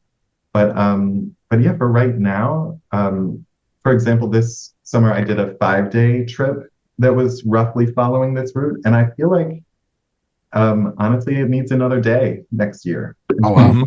So I'm like, I think 6 days to really build in a little bit more rest time because especially people who are coming to this area, like people from New York City or Boston or Philly, they're not used to these hills.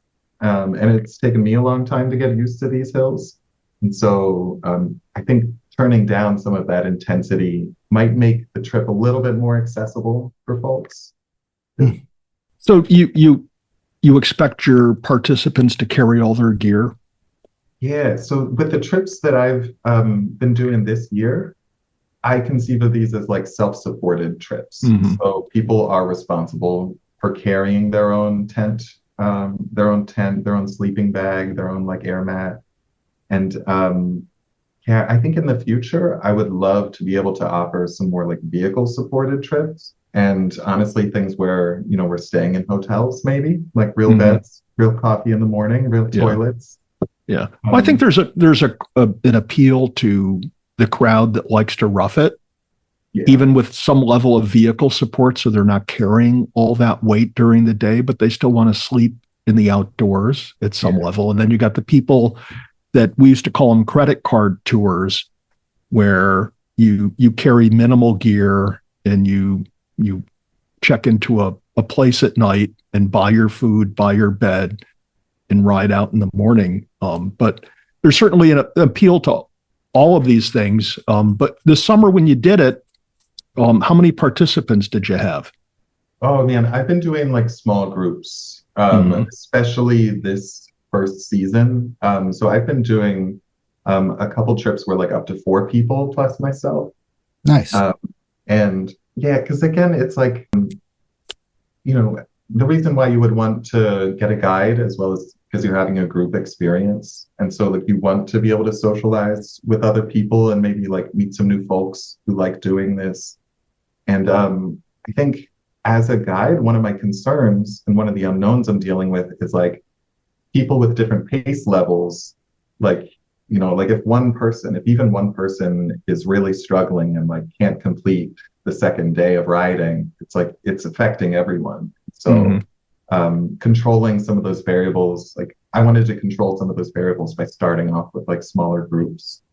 Yeah. And so have you had an issue with that where you have 4 participants and one of them is not yet, and I no? can tell Okay. you why. Yeah. And it's partly because the trips that I was doing this summer, a good number of the riders are people who I already knew and who I've already ridden with. And so there were some as well, like some new folks. I don't have a big reach. I don't have a big presence. So my reach isn't so big right now. But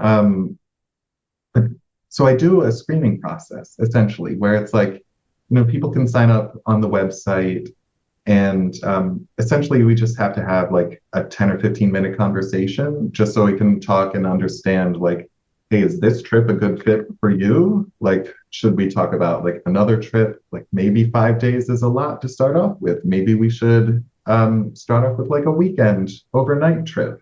So yeah, I've been concerned about, it would just be like the worst experience though. If we all show up and it's like the end of the first day and like someone's really having a hard time and it affects the experience that other people are having. It's like, so Tyler, like somebody like me coming in with a group of like you and Tad, like it's just like what would I expect as a rookie who's never, would you ever let me do something like this before if I've never cycled but I've backpacked though?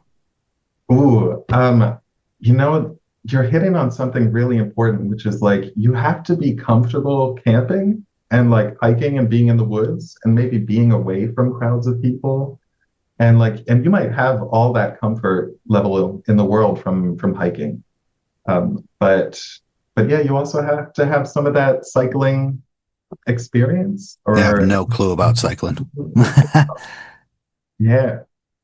Yeah, so this season I started with like these longer trips because I felt like this is like the purpose that I have. Like this is why I'm doing it. It's like this type of trip, and I want to keep offering this kind of trip, even as I expand the types of trips I could do in the future. But yes, Josh, if I wanted you and Tad coming on a trip, I would say let's do a weekend trip first. Nice. And I'd also want to do like some one-on-one attention, kind of like talk with you and see like, okay, like how would this actually work? Like, do you have a bicycle? Do you need to rent one? Do you have the bags that you stuff your like sleeping bag into, or do you need to borrow them? And we just kind of run through a checklist, see what equipment you already have, see which pieces you would need to borrow or rent. Let's do that now. Let's just take a run through some gear selection things. I know Stash has got like this super bored look on his face now. No, not at all. This is pretty neat. This is boring. But but it's we're all, at least most of our listeners, are familiar with hiking boots, hiking shoes, backpacks, sleeping mattresses, and whatnot. But when we start talking about all of the different combinations and configurations of cycling equipment, it's really like a deep dive into various nuances. So what for your route, which I see is about 80% paved, 20% rough terrain, I won't even call it gravel, some of it looks rougher than that. What type of bike do I need? Do I need a skinny tire 23 millimeter road racing bike with a backpack on my shoulders, or are you going to turn me away when I show up with that? Ooh, I would say I wouldn't turn you away, but I would say you might not have the most fun. Yeah. So what type of bike, if I'm going to really do, a lot of bike packing and I want to start setting myself up the right way, and I don't have a lot of cycling experience, what do I start off with? Do I start off with a gravel bike or a mountain bike or something else? Yeah, I would say so much of that depends on where you want to be doing your riding. Like, for example, if we were having this conversation and we were in New Mexico and on the Colorado Plateau, and there were plenty of like, bike trails / mountain bike trails, I would say get a hardtail mountain bike, as in like get a bike with like the front fork suspension, because that's going to allow you to, especially doing downhills, like you can just absorb rocks and things, and that'd be great.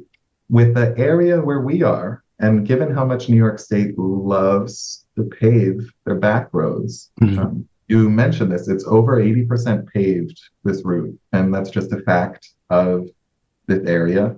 Like if a road is a through road and connects from one valley to another, like New York State has probably paved it. And so as a result, you don't really need a front fork suspension. You could have like a rigid bike. So yes, something like a gravel bike, you would want something where tire size is like a really common conversation. Like, hey, what tires are you running? Or what size wheels are those? And it's like the width of tires is a pretty common conversation point. And it gets esoteric. You can be like, oh, well, I'm running 55 millimeter something somethings. And then immediately someone switches to like mountain bike nomenclature of like, oh, that's like 2.25-inch tires.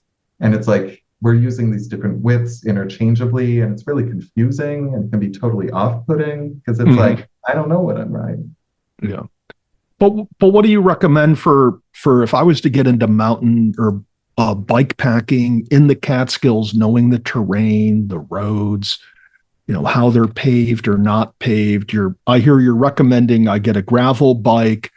What tire width, what tire size would you generally recommend? Because I know there's, as you say, there's mountain bike talk, there's road gravel bike talk on tire sizes and all of that. But what would you be recommending to me? Because I know Stosh is all hooked up with his mountain bike rig. What should I buy?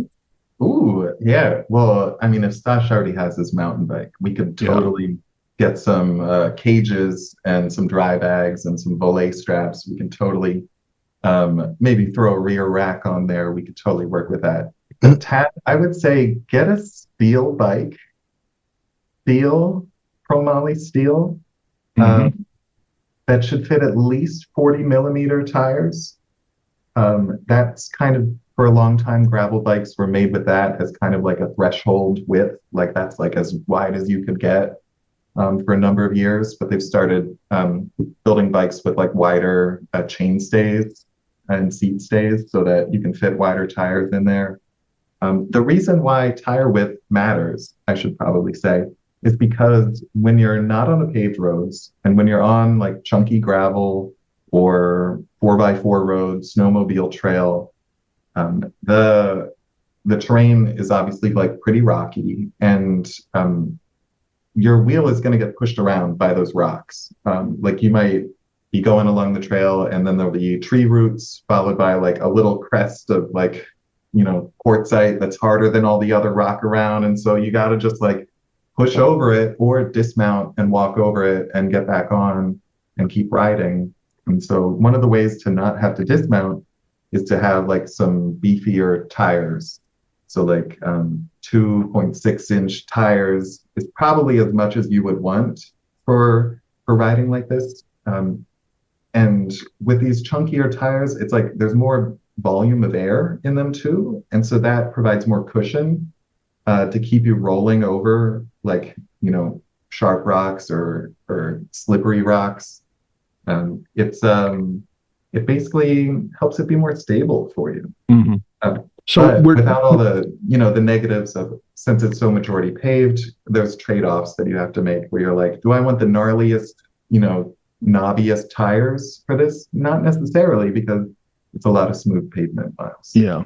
So am I going now with tubes, inner tubes in my tires, or am I going tubeless and running like a sealant inside? Let's get technical. Yeah.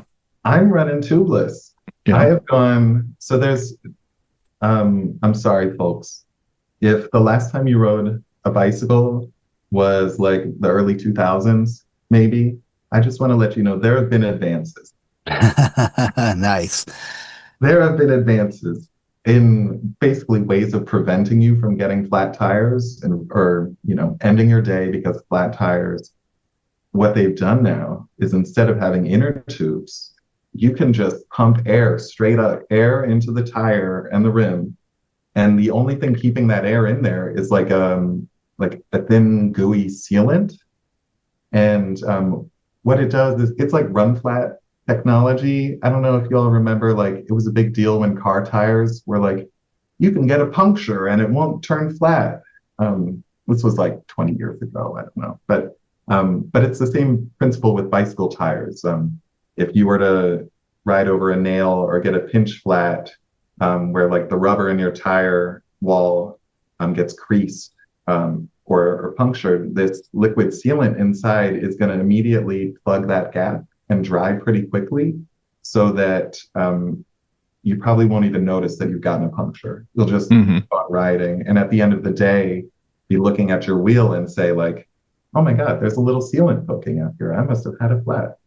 And so that's one advantage of running tubeless setup as opposed to having a tube. But there's always negatives, like you can patch and repair an inner tube basically endlessly. But doing some of those field repairs in a tubeless setup is not always possible. And so people recommend just carrying a spare inner tube just in case. And so, of course, when you have all that sealant in the tire and the wheel, and you're trying to get the tube in, and the sealant's getting everywhere, it's messy. Yeah, and that's why you have the hand wash at the end of the day for everybody. Yeah, right. Exactly. Yeah. So that's why we filter our water in the Catskills, is because these guys are cleaning off all their tires, sealant, and stuff like that in our freaking streams. Yeah, and Tyler, speaking of carrying stuff, what is the preferred way or method of carrying our gear, our shelter, our sleeping bag, our mattress or sleeping pad? What should we use to carry our gear? A day pack, one of those fanny packs, or something else? Ooh. He's saying, how do you with a fanny pack, like, come on, you gotta like carry your tent right here over your shoulder. I recommend, for people's comfort, especially riding in the summer, I always recommend no backpacks at all, because it's free air conditioning. That sweat going downhill, it's going to dry. But so as a result, what that means is that essentially people are using dry bags, like 6-liter stuff sacks that you can like fold the tops over. There are ways to strap those to like your front fork or your handlebars. And so there are ways to strap those underneath the saddle, so the bike seat. And so probably at a minimum, you could get 4 dry bags with a variety of ways to attach them to the bike. Plus, what's really common, and what I think really is like a bike packing style way of loading up your bike, as opposed to a bicycle touring way of loading up your bike, is a frame bag. So like the big triangle in the middle of your bike, instead of using that for 2 like itty bitty water bottles, what people are doing now is getting a bag, made out of like the waterproof material, but that just fills the entire triangle. And so you're using that as a stuff sack as well. So like what I ride with in my frame bag are all things I want ready to hand. So it'll be like some camera equipment, my flat fix, like my rain jacket, sunblock, tons of snacks.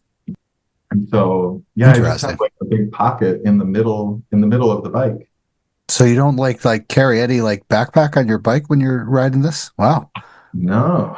Shit. Actually, I'll have so right now I'm about to do a trip in Vermont, doing a route called the VTXL, which is about 300 miles or so. And I'm going to be doing all this with my hammock set up. And so that cuts off a lot. Yeah. I mean, I can sleep anywhere. I don't need flat ground. We could have a whole separate episode about hammock camping versus camping, if you'll have me on again. You need trees for that. So what before we move on from the gear questions, is your frame pack in the center of your bike, is that custom fitted to your frame, or is it something you just bought off the shelf? Great question. So it is I had a friend in Troy actually take some measurements on my bike and just I wanted something that was like wax canvas and black, not especially lightweight, but cheap. Yeah. And maximizes my space. I'd say there's like a strong trend right now for like making your own gear. Yep. I'm not really good at sewing. I just don't have that skill set, but a lot of people do. And so Yeah. that's something you can do. Then there are a number of brands that are selling like Primo completely waterproof. Like Revelate Designs is one. Yeah. And you'll see folks taking old rain gear and making packs out of them. Totally. Yeah. So where the hell is that frame going? Like I'm on. You have like you said, a triangle style frame on a bike. Is that going like in between your legs and stuff? Oh wow. So Tyler is showing us now with his bike that's on the wall. So it's going in between the frame of your legs, both of your sides. Wow. This is, once again, I am new to this, and you know, I'm thinking of this as like, hey, I'm wearing my 50-liter backpack. I'm carrying all my shit on my back, climbing up these mountains with freaking bike. Like, oh wow, this is a whole different. Like, you gotta start posting like pictures of like your how you. Yeah, they're out. Those pictures are out there. So Tyler, but I don't know. I don't freaking know. Well, you got to start Googling this stuff, Stosh. You and I, we're going to go next year. We're going bike packing with Tyler, and we're going to record some segments of this. I'm set up for this. I was going to do it with my brother-in-law 2 years ago. We were going to start doing this regularly, and then he went and had to get a quad bypass. Oh yeah, and then he had to get stents last year. So, and then we just never hooked up for it this year yet. But I've got my rig all together and ready to roll again. No, can I use my BMX bike? Your Tesla? For this? You want to use your Tesla for this? No, my BMX, is that your idea? My mongoose, my mongoose. When I did this in 1986, the gear we had was, pretty worn out. I mean, like I said, we took milk crates and we fastened them using pipe clamps. I think that's what they were, those metal screw pipe clamps to bike racks in the back, and then in the front we used water jugs or milk jugs just cut off the top and used that to stuff things in. And we did about 160 miles on the Outer Banks like that at the time of our life. So, and we did, it wasn't about how many miles you ride a day. It's all about how much fun you have when you're out there doing it. You could go 15 miles in one day, and that's more than enough, because you're stopping, you're hanging out, you're moving on. Yeah. People that don't have a clue what you're doing, they just see you with all your gear on a bike. They're totally into talking with you and having enjoying the moment with you. So yeah, they're like, where are you going? Yeah, I'm just sitting here drinking coffee.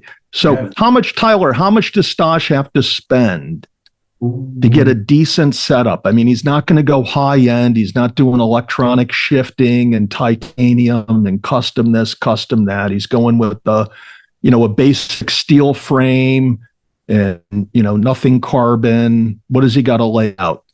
Listen, I mean, great question. And I can give you some nuances for it. Like, because the conversation is really about like, what does it take to get started doing this?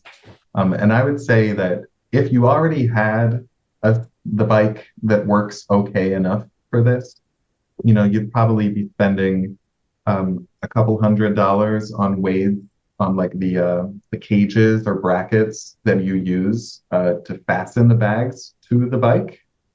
And so that would be a couple $100 there. You might want to buy like a less bulky sleeping bag, like a lighter sleeping pad, like an air mat. Get something that maybe packs a little bit smaller or isn't as heavy. Because when you're doing this on a bike, it's not just about weight gains or saving weight, but it's about the volume that your gear requires. It's like, I have a great heavy winter sleeping bag, but the smallest it gets is like the size of a prize-winning pumpkin. It's just gigantic. Like, you can't fit that on the bicycle. And so that's only for hiking things or car camping events. So, but I would, let's say if you were starting off brand new, fresh, I would tell you buy a Salsa Cutthroat carbon bike, but for like $2,000-ish, and plus another couple of hundred for getting like some special ways to attach your gear to the bike. Like I'm holding in my hand this piece, it's like a bracket that you can attach to your handlebars, and basically fit a third dry bag on, like one on each side of the front fork, and then a third dry bag on your handlebars. So something like this costs about $150. So it's gonna add up. That's why I'm hesitant to say that people should like spend a whole bunch of money, or to feel like I can't even attempt this unless I'm spending a whole bunch of money on it. Yeah. Well, but I think for most of our listeners, they've got the camping gear, Yeah. and those that do a lot of camping have the stuff that's light and small, the sleeping bag that squishes down to a liter and a half. Yeah. Some lightweight shelter, things like that. What they got to do is spend some money. You say a Cutthroat Salsa, some money on some racks. Sounds like you're, and some bicycle tools. It sounds like you're into this for about $2,500. I think that's fair. As long as you're not going in permanent though. Like you, this can last a very long time. Totally. Yeah. So my pro tip on all of this, I'm one of those people that doesn't buy other than like maybe bicycle tires, chains, and consumables like that. All of my bicycle gear I buy used on eBay. Yeah. Everything. Okay. Because you buy stuff that people are upgrading from, they're moving up to something more expensive, or they're going with the latest generation of this, that, or the other thing. So they're trying to unload their old stuff. And I'm just like, every bike that I've built in the last 10 years is what I call an eBay mutt bike. It's just, stuff that I get shipped to me at various times. I just go on a buying spree to buy different equipment. So Tyler, when you do this kind of stuff and you suggest renting, where do you get your rentals from and stuff? No one has this. No, I mean, genuinely, around here, it's certainly something that I aspire to have, is like even a sort of gear library, so that people could feel like they could give one of these weekend overnighters a try. Like, someone just enough to let people have that taste and say, like, for them to decide for themselves if they like this and want to do it more, and if it's worth spending the money. It shouldn't, it's just about being in nature. Like, it doesn't have to be expensive. Right? So I completely agree. Like, if you know what you're looking for, like eBay, used gear, Craigslist. Same with the Facebook as well. Someone will be like, "Oh, I bought this Salsa Cutthroat," or other common bike manufacturers that you could look at if you were trying to buy a new bicycle for this would be like Surly Bikes or Crust Bikes. But people will sell used bikes, and honestly, like, you could get a nice bike for like $800 used. As long as you have a good idea of what size you're looking for, and kind of researching what other people have done, like what photos people have posted of their builds with that specific bike model. Or getting a hold of you for suggestions, right? Oh, yes. Get a hold of me. Thank you. Yeah, get a hold of me. I love talking about this stuff, and I'm really, because this is fairly new, I think I'm in a phase where I'm looking to build community and like bring people together, and like people who like doing this stuff and already know that they like doing this stuff, but also creating opportunities for people who want to give it a first try, or maybe situations where it's like, maybe you're really into this, and you want to get your partner or like your best friend into it too. Be like, hey, come on, do this, give it a try. Like, go on this guy's trips. Like, he's gonna have guardrails on. Nothing's gonna go too crazy. If you get a flat, he's gonna fix it. Like, there's a place to sleep, and I want to create some opportunities where people feel like they can take that risk of being like, out in the woods, maybe with some people who they don't know, new friends. Confidence. Yeah. You can Yeah. give them confidence. Definitely. Yeah. Yeah. To me, it sounds like for somebody who is in their late 20s, 30s, 40s, 50s, 60s, who hasn't ridden a bike in a very long time, best place to go is a bike trail. One of these old rail trails that's been paved. You're not going to deal with traffic. You're not going to deal with rough terrain. And there's a lot of bike shops usually around these rail trails that will rent you a bike for the day. I know a friend of mine's got one up in Mountain Dale. He'll rent you a bike up there. You go out and ride. I think it's a cinder trail up there. They might have paved it though in the past few years, but you rent a bike, you go out, you ride a few miles, you get used to it, and you see if you enjoy it. It's hard, I would find it hard to believe that somebody who enjoys hiking is not going to enjoy riding a bike. I mean, if you're into spending hours trudging uphill, looking down, True. yeah, you could be into spinning those wheels and climbing up those hills really slowly, but yeah. Well, but Tyler, you're leaving out the best part of cycling that hiking doesn't have, that bicycling has, is they both entail going uphill. And uphill entails a lot of effort and going slow.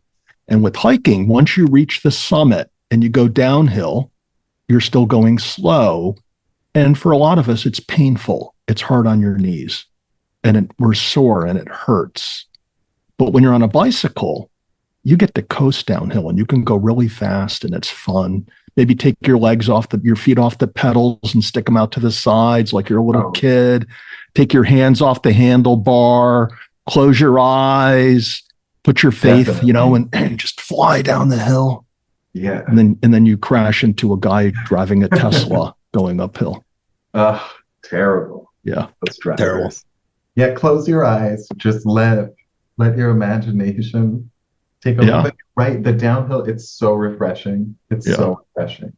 Like along this route, the first big climb is kind of like from the south side of the Ashokan Reservoir, going around the south side of Ashokan High Point and kind of coming up.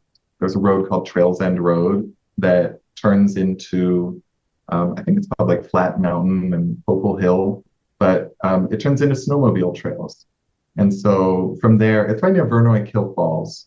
So like that's the area along there. And so 3 or 4 miles of snowmobile trails through there. And then that's the first big uphill area, but then the first downhill area is like 1,200 feet coasting down for like 6 miles to the Neversink Reservoir. And it's like the best. That sounds so refreshing. Good. It's like just coasting and it's beautiful. Yeah. I look at your map and you don't go through the Cherrytown area down just west of Wawarsing, Venori State Forest, the Roundout. There's this whole, I can send you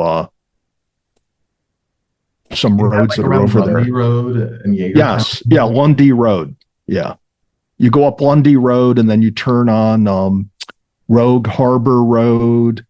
It's a great road. There's some good gravel roads out there. It's just fun riding there. I get over there a couple times a year to ride my gravel bike around.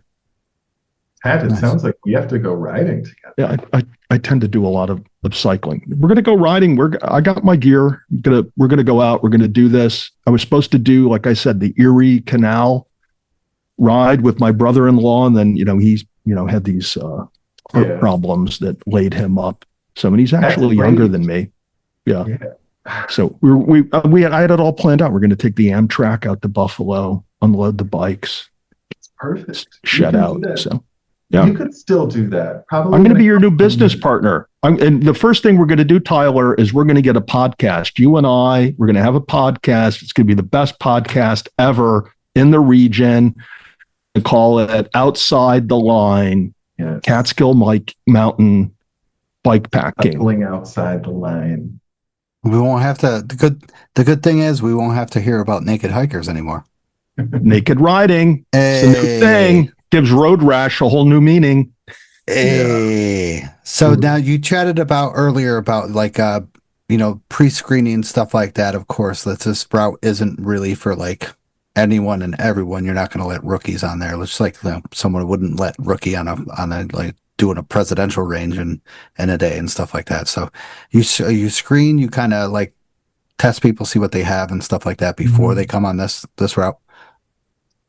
Yeah, yeah, definitely. And I mean, I think part of what I want to be offering more in 2026 is some more kind of weekend overnighter type things to give like those smaller experiences, because just signing up and saying like, oh, 6 days, sure hope I like it. Like it's a Yeah. big commitment. That's a big commitment. Yeah. So And when you do these like bike packing, you're going off and you're actually camping and stuff like that, cooking your own meals, stuff like that. It's just it's all biking and then camping, biking, camping, stuff like that each and every day, right? yeah, yeah, exactly. That's So, each day, we'll pass through town. There'll be at least a deli or a grocery store. So, um, if you want to, you can pack all freeze-dried or dehydrated meals. Like you can do it like classic hiker, backpacker style meals. But I think one of the best things about doing this kind of cycling and camping activity in the Catskills is that like towns are plentiful. Like it is a mix of public and private lands.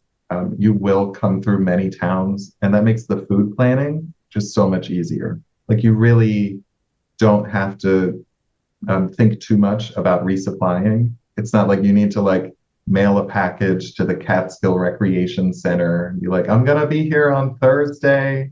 Like, just hold on to this. Like, it's my food resupply. Like, you don't have to think like that.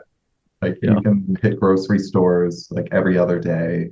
And I think that makes doing this bike packing thing a little bit more approachable in the Catskills compared to, classic trips in like Arizona and in Colorado or like through California where people are doing, 30-day trips that are just like, going so far out into the backcountry that just, out back east only exists in like Maine, probably. And so doing it in the Catskills, I think because of the paved roads and like the pretty plentiful food options does make it a little bit beginner friendly. But then again, like that number that you quoted, Tad, of like 17,000 plus feet of climbing, that requires like a pretty good physical level. It's like each day, it's like at least 2 big climbs, I would say, like as defined as like 1,000 feet or more. Not bad. Yeah. I'm not. Like, I just push. I'm not sure. I'm not a bike guy, so I'm like that's not too bad on foot. Like 1,700 feet is a typical climb for me and stuff. Just but not being with cycling and stuff like that. I'm picturing you say a lot of paved roads, but I'm sure most of this is kind of backcountry paved roads of where you're, like you said, you don't want to go on a big route 23A or 28 or 212 where it's wide open. This is actually more of nature conserved, more of like enclosed. You're not completely exposed to the sun all the time like you are on 20, like 3A, 23 and or 28, stuff like that. Yeah, it's like I don't even know. This probably sounds like, oh, it's just such a weird distinction. But like a lot of these roads don't have paint. Like there's no double yellow lines. There's no like white line marking the shoulder. Like riding on these roads, people don't feel hemmed in to like a 2-foot window on the side of the road. It's like these are very rural roads that in a state like Vermont would be dirt and gravel. It's just that in New York State, they put their tar and stone down, and they've done that a few times now. And it's like these are just solidly paved roads, but just way out there. They're all chipped roads. So let's just completely shift gears and let's talk about these primitive bicycle corridors in the Catskills that I'm assuming a lot of our listeners are unaware that the DEC has designated 4 different corridors as areas where you can ride a bicycle. Our listeners might not know. I didn't know. 2 of these are new to me. It was your notes. Oh, yeah? Yeah. So which ones are you familiar with, Tyler? Okay. So we listeners are looking at a list of there are 4 corridors. One is like Mink Hollow Road. Second one is the Overlook Turnpike around Overlook Mountain. Third one is Diamond Notch Road in the Hunter Westkill Wilderness. The fourth one is the Colgate Lake Dutcher Notch Trail. And that kind of crosses the escarpment. So out of those 4, I was familiar with the Colgate Lake Dutcher Notch Trail. Because as it works out, the Dutcher Notch, like the Stork's Nest trailhead, is the closest trailhead to my home. It's like half an hour away. So I've done that a lot. I cannot imagine people riding a bicycle on that. That is so rocky.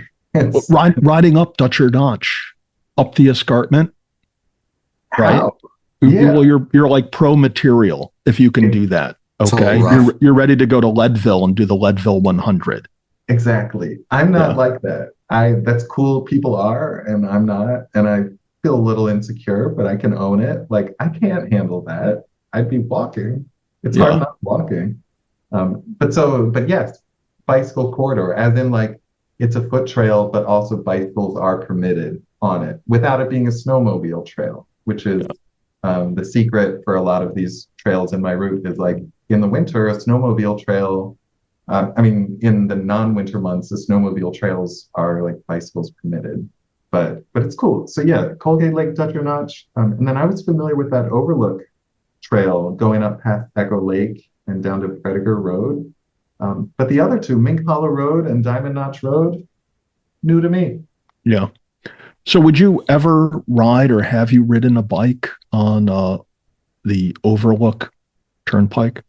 I have done a little bit. And just last week I rode from my home over to, there's some primitive campsites on like Meads Mountain Road, kind of near where the temple is right there. That's about as far as I've gone. Like I've walked up the Overlook Trail to the, to the remains of that building up there. But I would say that trail is pretty bikeable. I mean, it's steep. Yeah. Of course it's steep. Yeah. But I'd say that's pretty doable.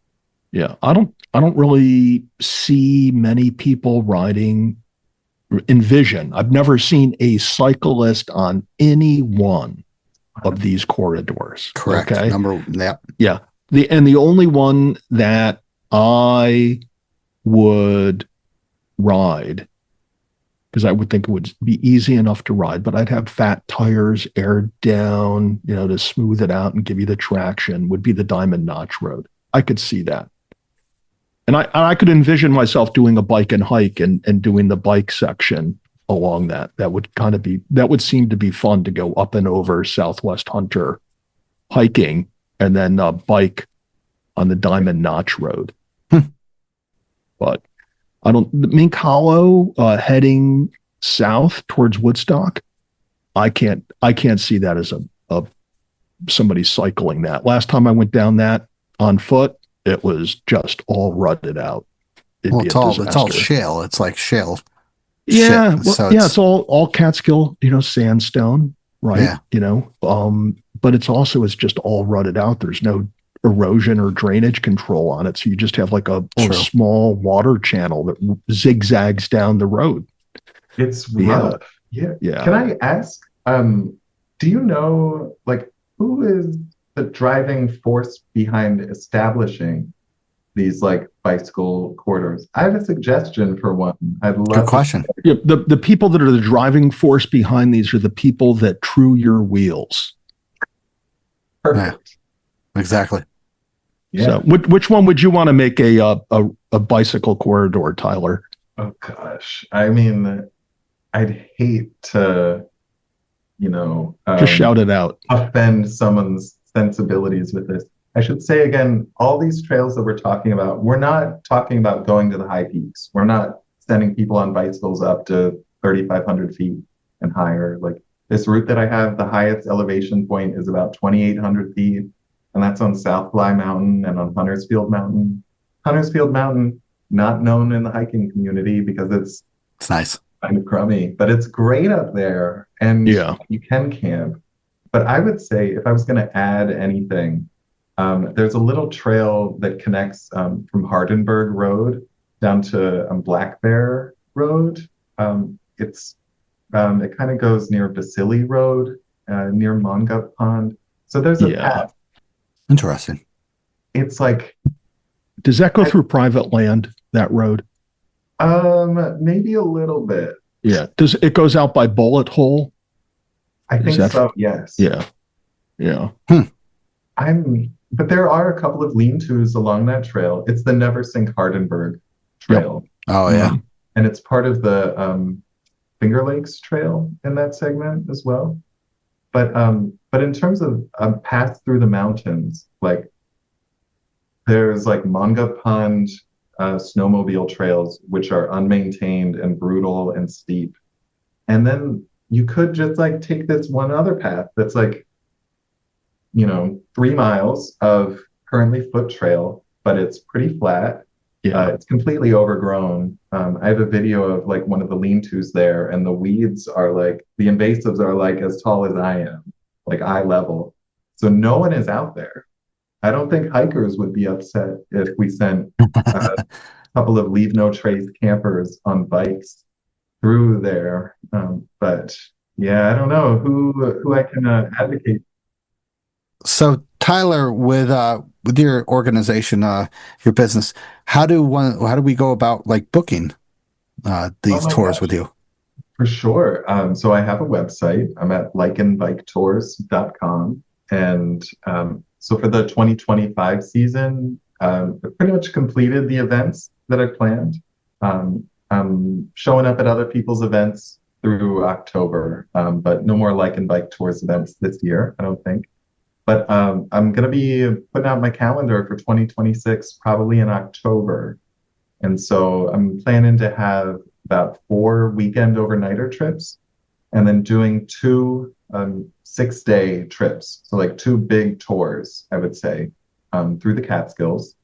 And one of those 6-day trips is going to be a little bit more leisurely, a little bit more swimming, and a little bit more ice cream. And then one of those trips is going to be probably a little bit more like physically pushing it, longer days in the saddle. But so you can book some things through my website. And then I'm not great with social media, but being more active with Instagram, with Facebook. Pinterest is kind of something I'm looking at as well, just because like it is a visual thing, and just like as far as like introducing the concept of like how would you use a bike to camp, it's like visually showing people that way. I don't know, another platform that I'm looking at being a little active with, but that's a bit aspirational. I'm struggling just with a couple social media platforms. Okay. So Tyler, speaking of struggling, what is a 2-nighter going to cost me? I haven't done a 2-nighter. I've done a single nighter. Okay. So what's a single nighter run? How much do I have to spend on that? 65. 65 bucks? Yeah. And what do I get for my $65? You are going to get certainly like trip planning materials. And so like early and clear communication about what to expect, what to pack. You're going to get the assurance that you're going to be riding with other people who are nice and who are open to meeting other people and probably live in the area or nearby and like doing the same thing. And you're going to get a guided experience where like when we're actually rolling along the trail, like your questions can be answered, any concerns about the weather or like situational planning or like emergency prep, it's not your responsibility, it's your guide's responsibility. And so you get to just show up and have a nice time and maybe kind of forget about some of those other responsibilities and just enjoy being outdoors with people. What if I live in Brooklyn? I don't have a car.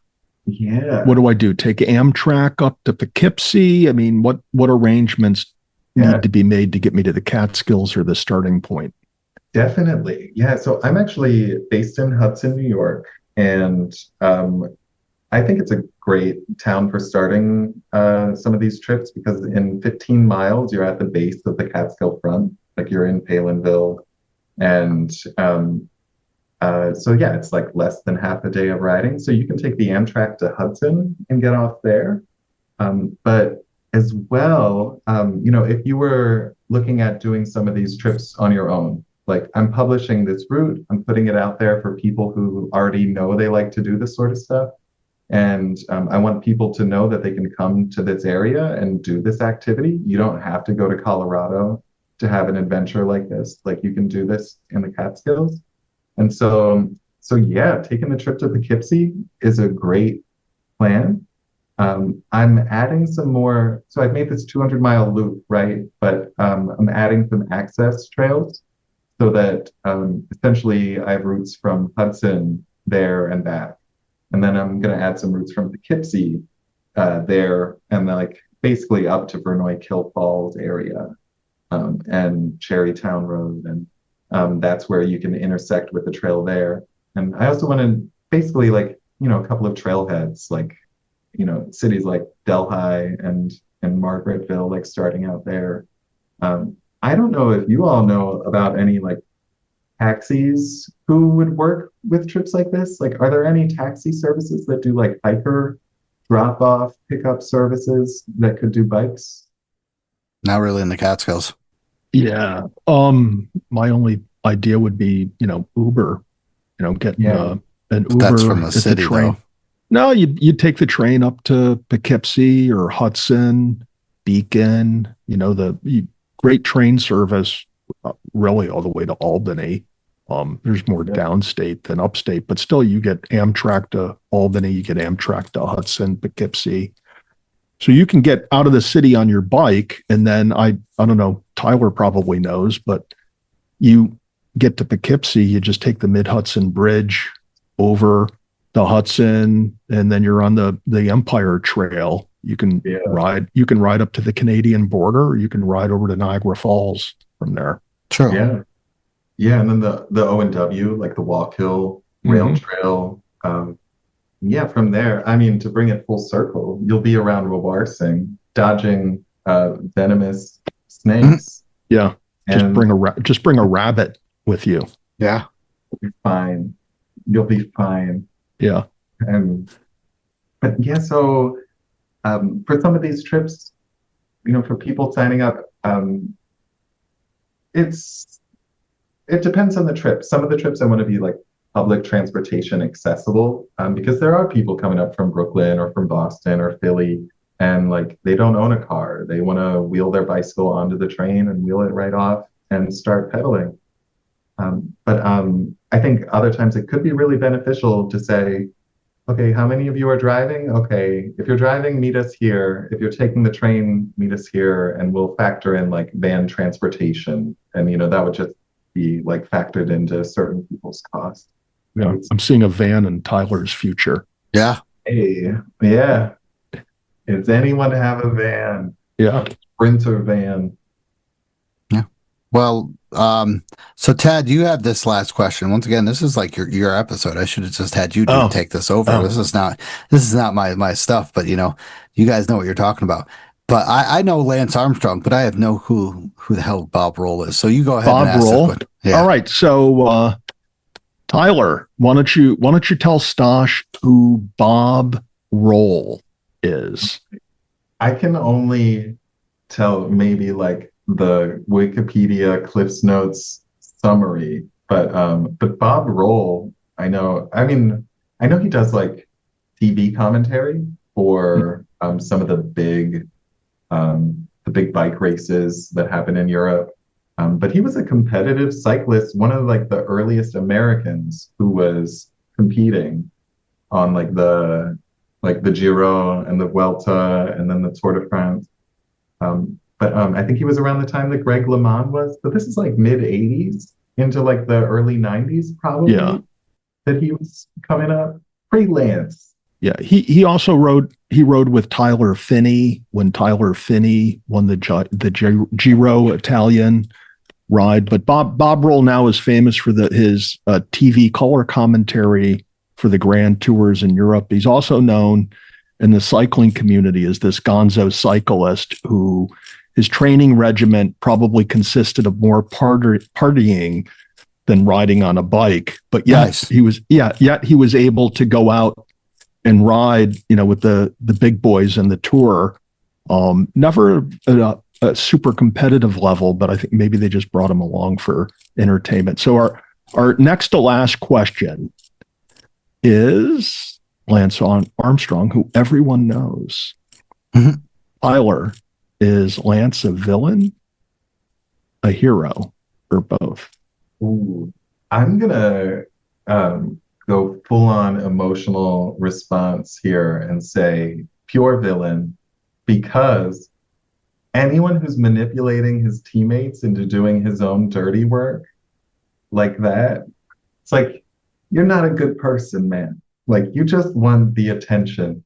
And you want all the publicity of being like, a good person, but you're really just vile, and deceitful. Yeah, I'm going full villain.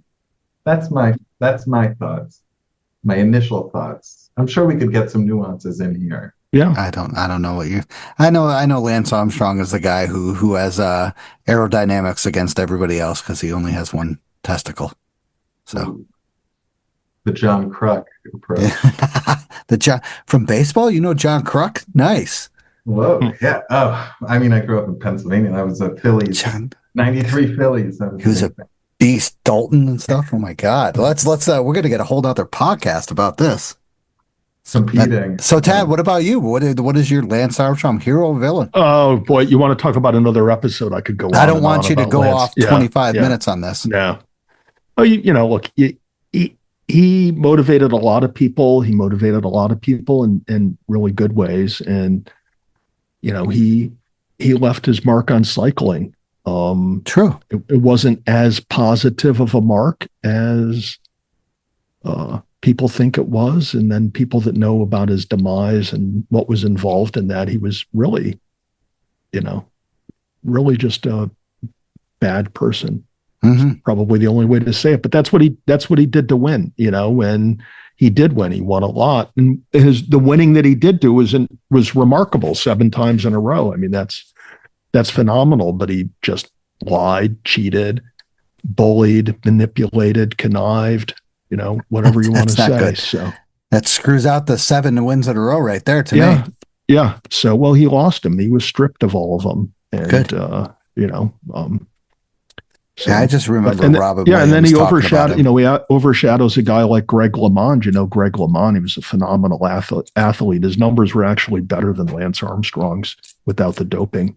So, which I think is crazy in itself. But who wants to talk about cycling? There's no doping here in the Catskills. We don't do that shit. That's right. Yeah, nobody sets records with doping in the Catskills. Unless you can consider food dope, right? Trail snacks dope. Yeah. Well, how about the last question of the night, Tyler? Post-hike bruise and bites. What can you give us? Like he's set in. He's got. What do you got? What do you got? Listen, your show notes helped me so much because I saw that as like the final question, and I was like, I have to look this up. I just want to say, post-ride, post-trip, Venetia Pizza 28. I always go in there 15 minutes before they close, and I always say, whatever you have. And they always come through for me, and I end up not being starving. With the honorable mention to the Boyceville grocery store. Nice. But so yeah, I'm often just blasting through in the car, and just barely scraping in there before they close. So thank you, Venetia Pizza 28. Is that Brios? No, that's isn't it going east past Brios, past the diner, past Mabes, Woodstock Brewing? I think it's past the Boyceville grocery store, heading east on the left. On the right side. What brewing thing is that near? There's the Woodstock, but it's right next. There's an access to the Ashokan Rail Trail near it.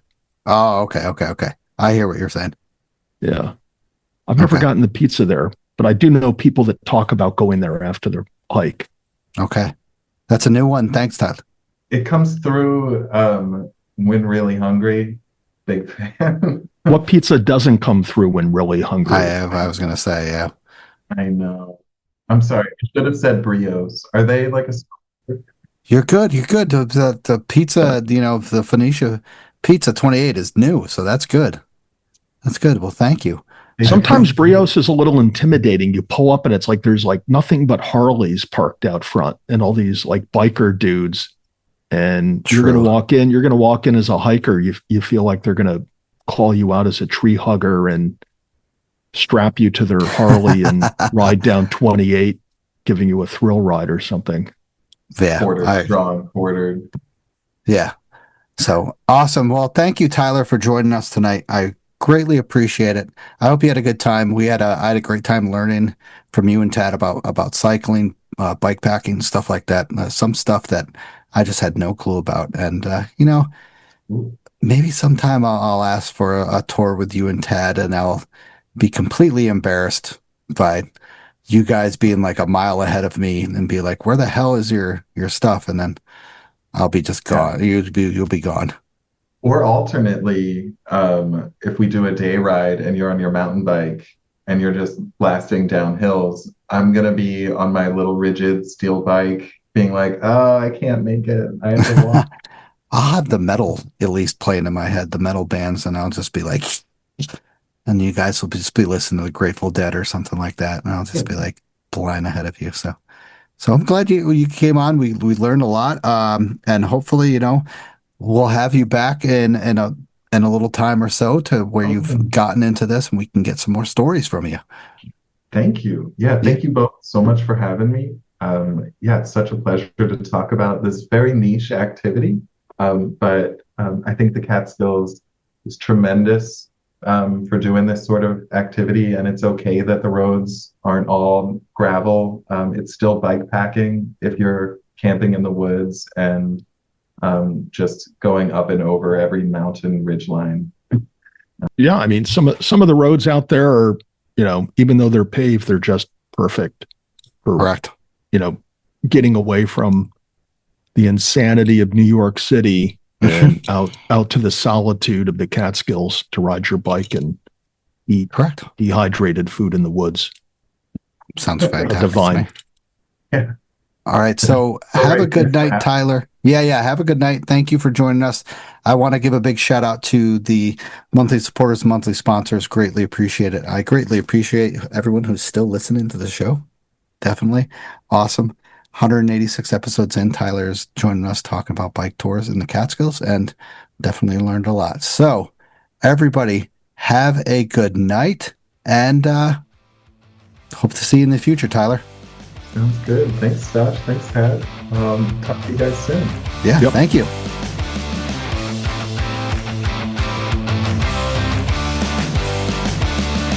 Hey everyone, I just want to thank you for listening to the show. If you enjoyed the show, subscribe and throw down a smooth review on Spotify, Apple Podcasts, or any podcast platform that you use. You can also check daily updates of the podcast, hikes, hiking news, and local news on Facebook, Instagram, Twitter, and the official website of the show. Remember this, you gotta just keep on living in the Catskills, man. Livin. Wicked.